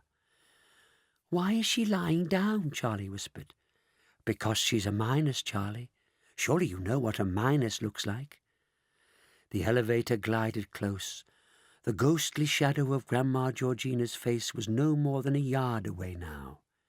Charlie reached out through the door to touch her, but there was nothing there to touch. His hand went right through her skin. "Grandma," he gasped. She began to drift away. "Stand back," ordered Mr. Wonka, and suddenly, from some secret place inside his coat-tails, he whisked out a spray gun. It was one of those old-fashioned things people used to use for spraying fly spray around the room before aerosols came along. He aimed the spray gun straight at the shadow of Grandma Georgina and pumped the handle hard, once, twice, 3 times. Each time, a fine black spray spurted out from the nozzle of the gun. Instantly, Grandma Georgina disappeared. "A bullseye!" cried Mr. Wonka, jumping up and down with excitement. "I got her with both barrels. I plussed her good and proper. That's Vita Wonk for you." "Where's she gone?" Charlie asked. "Back where she came from, of course, to the factory. She's a Minus no longer, my boy. She's a 100% red-blooded plus. Come along now. Let's get out of here quickly before the Ganoulis find us." Mr. Wonka jabbed a button. The doors closed, and the great glass elevator shot upwards for home. "Sit down and strap yourself in again, Charlie," said Mr. Wonka. "We're going flat out this time." The elevator roared and rocketed up towards the surface of the earth. Mr. Wonka and Charlie sat side by side on their little jump seats, strapped in tight. Mr. Wonka started tucking the spray gun back into that enormous pocket somewhere in his coat-tails. "It's such a pity one has to use a clumsy old thing like this," he said, "but there's simply no other way of doing it. Ideally, of course, one would measure out exactly the right number of drops in a teaspoon and feed it carefully into the mouth. But it's impossible to feed anything into a Minus. It's like trying to feed one's own shadow. That's why I've got to use a spray gun." "It worked fine, though, didn't it?" Charlie said. "Oh, it worked all right, Charlie. It worked beautifully. All I'm saying is that there's bound to be a slight overdose." I don't know quite what you mean, Mr. Wonka." "My dear boy, if it only takes 4 drops of Vita Wonk to turn a young Oompa Loompa into an old man—" Mr. Wonka lifted his hands and let them fall limply onto his lap. "You mean Grandma may have got too much?" asked Charlie, turning slightly pale. "I'm afraid that's putting it rather mildly," said Mr. Wonka. But why did you give her such a lot of it then?" said Charlie, getting more and more worried. "Why did you spray her 3 times? She must have got pints and pints of it." "Gallons!" cried Mr. Wonka, slapping his thighs. "Gallons and gallons! But don't let a little thing like that bother you, my dear Charlie. The important part of it is we've got her back. She's a Minus no longer. She's a lovely plus. She's as plussy can be. She's more plussy than you or than me. The question is how. Just how old is she now? Is she more than 103? "We return in triumph, Charlie," cried Mr. Wonka as the great glass elevator began to slow down. "Once more your dear family will all be together again." The elevator stopped. The doors slid open, and there was the chocolate room and the chocolate river and the Oompa Loompas, and in the middle of it all the great bed belonging to the old grandparents. "Charlie," said Grandpa Joe, rushing forward, "thank heavens you're back." Charlie hugged him. Then he hugged his mother and his father. "Is she here?" he said. "Grandma Georgina?" Nobody answered. Nobody did anything except Grandpa Joe, who pointed to the bed. He pointed, but he didn't look where he was pointing. None of them looked at the bed, except Charlie. He walked past them all to get a better view, and he saw at one end the 2 babies, Grandma Josephine and Grandpa George, both tucked in and sleeping peacefully. At the other end— "Don't be alarmed," said Mr. Wonka, running up and placing a hand on Charlie's arm. "She's bound to be just a teeny bit overplussed." "What have you done to her?" cried Mrs. Bucket. "My poor old mother!" Propped up against the pillows at the other end of the bed was the most extraordinary-looking thing Charlie had ever seen. Was it some ancient fossil? It couldn't be that, because it was moving slightly. Well, well, well, it croaked. If it isn't dear Charlie. "Grandma!" cried Charlie. "Grandma Georgina! Oh, oh, oh!" Her tiny face was like a pickled walnut. There were such masses of creases and wrinkles that the mouth and eyes and even the nose were sunken almost out of sight. Her hair was pure white, and her hands, which were resting on top of the blanket, were just little lumps of wrinkly skin. The presence of this ancient creature seemed to have terrified not only Mr. and Mrs. Bucket, but Grandpa Joe as well. Mr. Wonka, on the other hand, was as happy as ever. "My dear lady," he cried, advancing to the edge of the bed and clasping one of those tiny wrinkled hands in both of his, "welcome home, and how are you feeling on this bright and glorious day?" Not too bad, croaked Grandma Georgina. Not too bad at all, considering my age. "Good for you," said Mr. Wonka. "Atta girl. All we've got to do now is find out exactly how old you are. Then we shall be able to take further action." "You're taking no further action around here," said Mrs. Bucket, tight-lipped. "You've done enough damage already." "But, my dear old muddle-headed mugwump," said Mr. Wonka, turning to Mrs. Bucket, "what does it matter that the old girl has become a trifle too old? We can put that right in a jiffy. Have you forgotten Wonkavite, and how every tablet makes you 20 years younger? We shall bring her back. We shall transform her into a blossoming, blushing maiden in the twink of an eye." "What good is that when her husband's not even out of his nappies yet?" wailed Mrs. Bucket, pointing a finger at the 1-year-old Grandpa George, so peacefully sleeping. "Madam," said Mr. Wonka, "let us do one thing at a time." "I forbid you to give her that beastly Wonkavite," said Mrs. Bucket. "You'll turn her into a minus again just as sure as I'm standing here." "I don't want to be a minus," croaked Grandma Georgina. "If I ever have to go back to that beastly minus land again, the Ganoolies will knickle me." "Fear not," said Mr. Wonka. "This time I myself will supervise the giving of the medicine. But listen very carefully now. I cannot work out how many pills to give you until I know exactly how old you are. That's obvious, isn't it?" "It's not obvious at all," said Mrs. Bucket. "Why can't you give her one pill at a time and play it safe?" "Impossible, madam. In very serious cases such as this one, Wonkavite doesn't work at all when given in small doses. A single pill wouldn't even begin to shift her. She's too far gone for that. It's all or nothing. Now then, how old are you, my dear Grandma Georgina?" "I don't know," she croaked. "I lost count of that years and years ago." "Don't you have any idea?" said Mr. Wonka. "Of course I don't," gibbered the old woman. "Nor would you, if you were as old as I am." "Think," said Mr. Wonka. "You've got to think." The tiny old wrinkled brown walnut face wrinkled itself up more than ever. "Are you, for example, 100, said Mr. Wonka, or 110, or 120? "It's no good," she croaked. "I never did have a head for numbers." "This is a catastrophe," cried Mr. Wonka. "If you can't tell me how old you are, I can't help you. I dare not risk an overdose." Gloom settled upon the entire company, including for once Mr. Wonka himself. "You've messed it up good and proper this time, haven't you?" said Mrs. Bucket. "Grandma," Charlie said, moving forward to the bed. "Listen, Grandma. Don't worry about exactly how old you might be. Try and think of a happening instead. Think of something that happened to you. Anything you like, as far back as you can. It may help us." "Oh, lots of things happened to me, Charlie. So many things happened to me." "But can you remember any of them, Grandma?" "Oh, I don't know, my darling. I suppose I could remember one or two if I thought hard enough." "Good, Grandma, good," said Charlie eagerly. "Now, what is the very earliest thing you can remember in your whole life?" "Oh, my dear boy, that really would be going back a few years, wouldn't it?" "When you were little, Grandma, like me. Can't you remember anything you did when you were little?"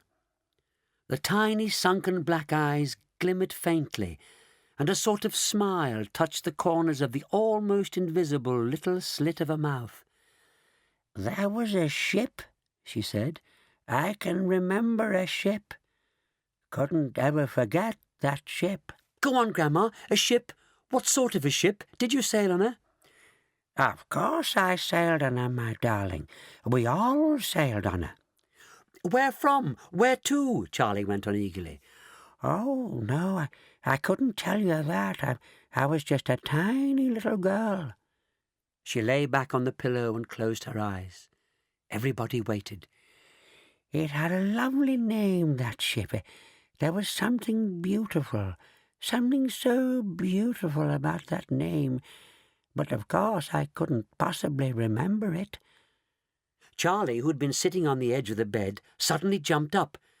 "If I said the name, Grandma, would you remember it then?" "I might, Charlie. Yes, I think I might." "The Mayflower!" cried Charlie. The old woman's head jerked up off the pillow. "That's it," she croaked. "You've got it, Charlie. The Mayflower. Such a lovely name." "Grandpa," Charlie called out, dancing with excitement, "what year did the Mayflower sail for America?" "The Mayflower sailed out of Plymouth Harbour on September the 6th, 1620, said Grandpa Joe. "Plymouth," croaked the old woman. "That rings a bell, too. Yes, it might easily have been Plymouth." 1620, cried Charlie. "Oh, my heavens above! That means you're... Oh, you do it, Grandpa." "Well, now," said Grandpa Joe, "take 1620 away from 1972. That leaves... Oh, don't rush me now, Charlie. That leaves 352. "Jumping jackrabbits," yelled Mr. Bucket. "She's 352 years old." "She's more," said Charlie. "How old did you say you were, Grandma, when you sailed on the Mayflower? Were you about 8? "Oh, I think I was even younger than that, my darling. I was only a bitty little girl, probably no more than 6. "Then she's 358, gasped Charlie. "That's Vita Wonk for you," said Mr. Wonka proudly. "I told you it was powerful stuff." "My poor old mother," wailed Mrs. Bucket. "What on earth—" "Patience, dear lady," said Mr. Wonka. "Now comes the interesting part. Bring on the Wonkavite." An Oompa Loompa ran forward with a large bottle and gave it to Mr. Wonka. He put it on the bed. "How young does she want to be?" he asked. 78, said Mrs. Bucket firmly. "Exactly where she was before all this nonsense started." "Surely she'd like to be a bit younger than that," said Mr. Wonka. "Certainly not," said Mrs. Bucket. "It's too risky." "Too risky, too risky," croaked Grandma Georgina. "You'll only minus me again if you try to be too clever." "Have it your own way," said Mr. Wonka. "Now then, I've got to do a few sums." Another Oompa Loompa trotted forward, holding up a blackboard. Mr. Wonka took a piece of chalk from his pocket and wrote, "Present age of person, 358. Age she wants to be, subtract this, 78. Number of years younger she must become, 280. If each pill of Wonkavite makes you 20 years younger, we must divide 280 by 20 to find out how many pills to give. 14. 14 pills of Wonkavite exactly," said Mr. Wonka. The Oompa Loompa took the blackboard away. Mr. Wonka picked up the bottle from the bed and opened it and counted out 14 of the little brilliant yellow pills. "Water," he said. Yet another Oompa Loompa ran forward with a glass of water. Mr. Wonka tipped all 14 pills into the glass. The water bubbled and frothed. "Drink it while it's fizzing," he said, holding the glass up to Grandma Georgina's lips. "All in one gulp." She drank it. Mr. Wonka sprang back and took a large brass clock from his pocket. "Don't forget," he cried, "it's a year a second. She's got 280 years to lose. That'll take her 4 minutes and 40 seconds. Watch the centuries fall away." The room was so silent they could hear the ticking of Mr. Wonka's clock. At first nothing much happened to the ancient person lying on the bed. She closed her eyes and lay back. Now and again the puckered skin of her face gave a twitch, and her little hands jerked up and down, but that was all. 1 minute gone, called Mr. Wonka. She's 60 years younger. She looks just the same to me, said Mr. Bucket. Of course she does, said Mr. Wonka. What's a mere 60 years when you're over 300 to start with? Are you all right, Mother? Said Mrs. Bucket anxiously. Talk to me, Mother. 2 minutes gone, called Mr. Wonka. She's 120 years younger. And now definite changes were beginning to show in the old woman's face. The skin was quivering all over, and some of the deepest wrinkles were becoming less and less deep, the mouth less sunken, the nose more prominent. Suddenly, with a suddenness that made everyone jump, the old woman sat bolt upright in bed and shouted, "Did you hear the news? Admiral Nelson has beaten the French at Trafalgar." "She's going crazy," said Mr. Bucket. "Not at all," said Mr. Wonka. "She's going through the 19th century. 3 minutes gone," said Mr. Wonka. Every second now she was growing slightly less and less shriveled, becoming more and more lively. It was a marvellous thing to watch. "Gettysburg!" she cried. "General Lee is on the run!" And a few seconds later she let out a great wail of anguish and said, "He's dead! He's dead! He's dead!" "Who's dead?" said Mr. Bucket, craning forward. "Lincoln!" she wailed. "There goes the train!" "She must have seen it," said Charlie. "She must have been there." "She is there," said Mr. Wonka. "At least she was a few seconds ago." "Will someone please explain to me," said Mrs. Bucket, "what on earth—" 4 minutes gone," said Mr. Wonka. "Only 40 seconds left. Only 40 more years to lose." "Grandma," cried Charlie, running forward, "you're looking almost exactly like you used to. Oh, I'm so glad." "Just as long as it stops when it's meant to," said Mrs. Bucket. "I'll bet it doesn't," said Mr. Bucket. "Something always goes wrong." "Not when I'm in charge of it, sir," said Mr. Wonka. "Time's up. She is now 78 years old. How do you feel, dear lady? Is everything all right?" "I feel tolerable," she said. "Just tolerable. But that's no thanks to you, you meddling old mackerel." There she was again, the same cantankerous, grumbling old Grandma Georgina that Charlie had known so well before it all started. Mrs. Bucket flung her arms around her and began weeping with joy. The old woman pushed her aside and said, "What, may I ask, are those two silly babies doing at the other end of the bed?" "One of them's your husband," said Mr. Bucket. "Rubbish," she said. "Where is George?" "I'm afraid it's true, Mother," said Mrs. Bucket. "That's him on the left. The other one's Josephine." You chiselling old cheeseburger," she shouted, pointing a fierce finger at Mr. Wonka. "What in the name of—" Now, said Mr. Wonka. "Let us not for mercy's sake have another row so late in the day. If everyone will keep their hair on and leave this to Charlie and me, we shall have them exactly where they used to be in the flick of a fly's wing. Bring on the Vita-Wonk," said Mr. Wonka. "We'll soon fix these two babies." And Oompa Loompa ran forward with a small bottle and a couple of silver teaspoons. "Just 1 minute," snapped Grandma Georgina. "What sort of devilish dumpery are you up to now?" "It's all right, Grandma," said Charlie. "I promise you it's all right. Vita-Wonk does the opposite to Wonkavite. It makes you older. It's what we gave you when you were a minus. It saved you." "You gave me too much," snapped the old woman. "We had to, Grandma, and now you want to do the same to Grandpa George."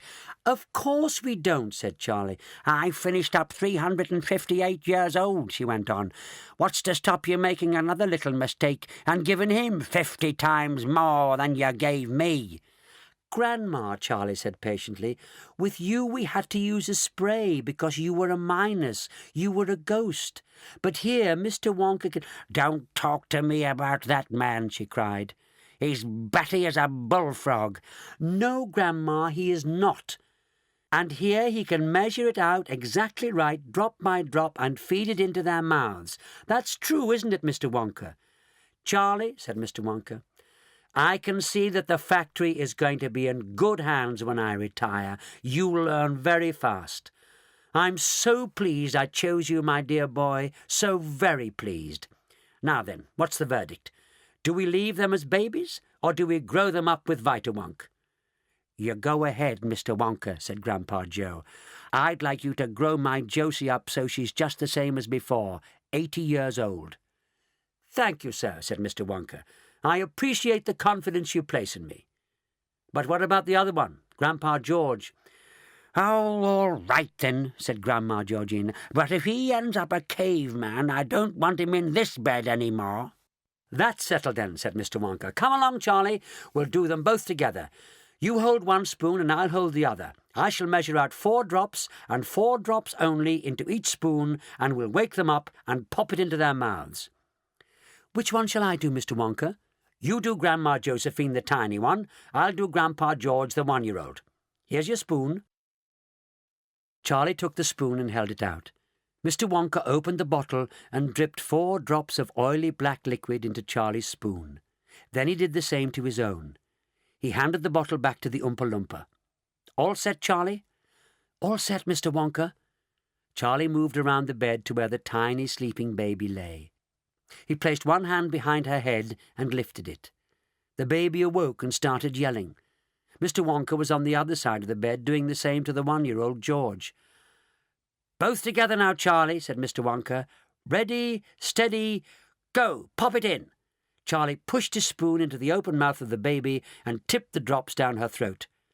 "Make sure she swallows it," cried Mr. Wonka. "It won't work until it gets into their tummies." It is difficult to explain what happened next, and whatever it was, it only lasted for a second. A second is about as long as it takes you to say aloud and quickly, 1, 2, 3, 4, 5. And that is how long it took, with Charlie watching closely, for the tiny baby to grow and swell and wrinkle into the 80-year-old Grandma Josephine. It was a frightening thing to see. It was like an explosion. A small baby suddenly exploded into an old woman, and Charlie all at once found himself staring straight into the well-known and much-loved wrinkly old face of his Grandma Josephine. "Hello, my darling," she said. "Where have you come from?" "Josie," cried Grandpa Joe, rushing forward. "How marvellous! You're back." "I didn't know I'd been away," she said. Grandpa George had also made a successful comeback. "You were better looking as a baby," Grandma Georgina said to him. "But I'm glad you've grown up again, George, for one reason." "What's that?" asked Grandpa George. "You won't wet the bed any more." "I am sure," said Mr. Wonka, addressing Grandpa George, Grandma Georgina and Grandma Josephine, "I am quite sure the 3 of you, after all that, will now want to jump out of bed and lend a hand in running the chocolate factory." "Who, us?" said Grandma Josephine. "Yes, you," said Mr. Wonka. "Are you crazy?" said Grandma Georgina. "I'm staying right here where I am, in this nice comfortable bed, thank you very much." "Me too," said Grandpa George. At that moment, there was a sudden commotion among the Oompa Loompas at the far end of the chocolate room. There was a buzz of excited chatter and a lot of running about and waving of arms, and out of all this a single Oompa Loompa emerged and came rushing toward Mr. Wonka, carrying a huge envelope in his hands. He came up close to Mr. Wonka. He started whispering. Mr. Wonka bent down low to listen. "Outside the factory gates?" cried Mr. Wonka. "Men? What sort of men? Yes, but do they look dangerous? Are they acting dangerously? And a what? A helicopter? And these men came out of it? They gave you this?" Mr. Wonka grabbed the huge envelope and quickly slit it open and pulled out the folded letter inside. There was absolute silence as he skimmed swiftly over what was written on the paper. There was a very definite smell of danger in the air. The men outside the gates, the helicopter, the nervousness of the Oompa Loompas. "Great whistling wang-doodles!" cried Mr. Wonka, leaping so high in the air that when he landed his legs gave way and he crashed onto his backside. "Snorting snozwangers!" he yelled, picking himself up and waving the letter about as though he was swatting mosquitoes. "Listen to this, all of you! Just you listen to this!" He began to read aloud. "The White House, Washington, D.C., to Mr. Willy Wonka. Sir, today the entire nation, indeed the whole world, is rejoicing at the safe return of our transport capsule from space, with 136 souls on board. Had it not been for the help they received from an unknown spaceship, these 136 people would never have come back. It has been reported to me that the courage shown by the 8 astronauts aboard this unknown spaceship was extraordinary. Our radar stations, by tracking the spaceship on its return to Earth, have discovered that it splashed down in a place known as Wonka's Chocolate Factory. That, sir, is why this letter is being delivered to you. I wish now to show the gratitude of the nation by inviting all 8 of those incredibly brave astronauts to come and stay in the White House for a few days as my honored guests. I am arranging a special celebration party in the Blue Room this evening, at which I myself will pin medals for bravery upon all 8 of those gallant flyers. The most important persons in the land will be present at this gathering to salute the heroes whose dazzling deeds will be written forever in the history of our nation. Among those attending will be the Vice President, Miss Elvira Tibbs, all the members of my cabinet, the chiefs of the Army, the Navy, and the Air Force, all members of the Congress, a famous sword swallower from Afghanistan who is now teaching me to eat my words. What you do is take the S off the beginning of the sword and put it on the end before you swallow it. And who else is coming? Oh, yes, my chief interpreter and the governors of every state in the Union, and of course my cat, Mrs. Taubsy-Puss. A helicopter awaits all 8 of you outside the factory gates. I myself await your arrival at the White House with the very greatest pleasure and impatience. I beg to remain, sir, most sincerely yours, Lancelot R. Gilligrass, President of the United States. P.S. Could you please bring me a few Wonka Fudge Mallow Delights? I love them so much, but everybody around here keeps stealing mine out of the drawer in my desk. And don't tell Nanny. Don't tell...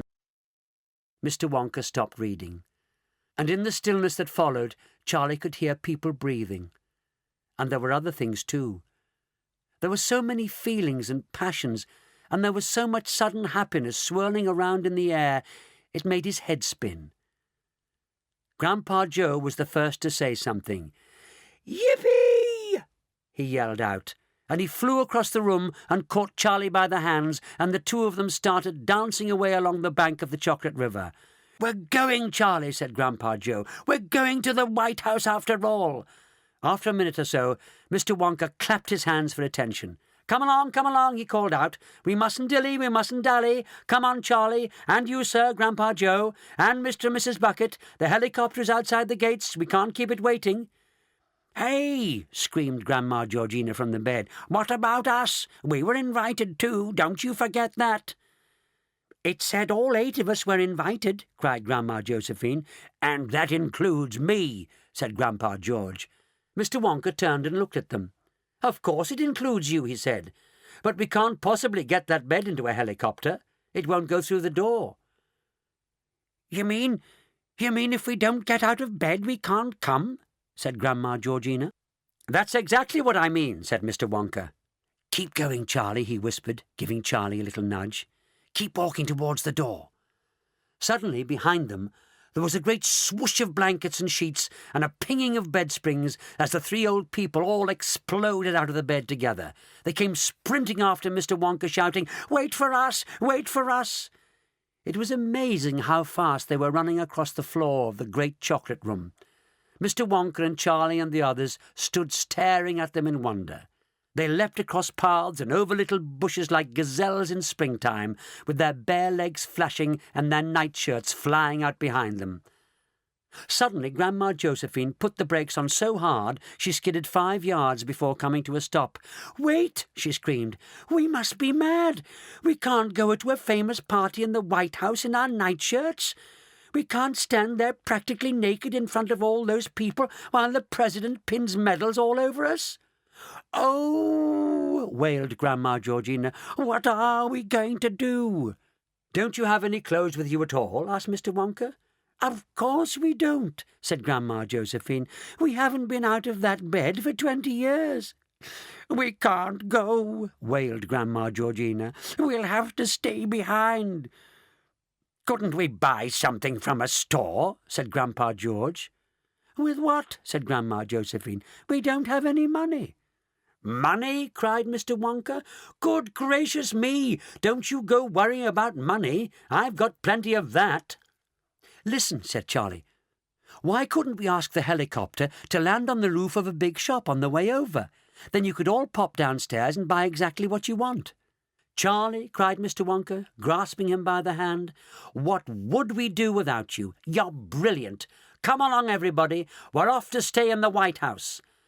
They all linked arms and went dancing out of the chocolate room and along the corridors and out through the front door into the open where the big helicopter was waiting near the factory gates. A group of extremely important-looking gentlemen came toward them and bowed. "Well, Charlie," said Grandpa Joe, "it's certainly been a busy day." "It's not over yet," Charlie said, laughing. "It hasn't even begun."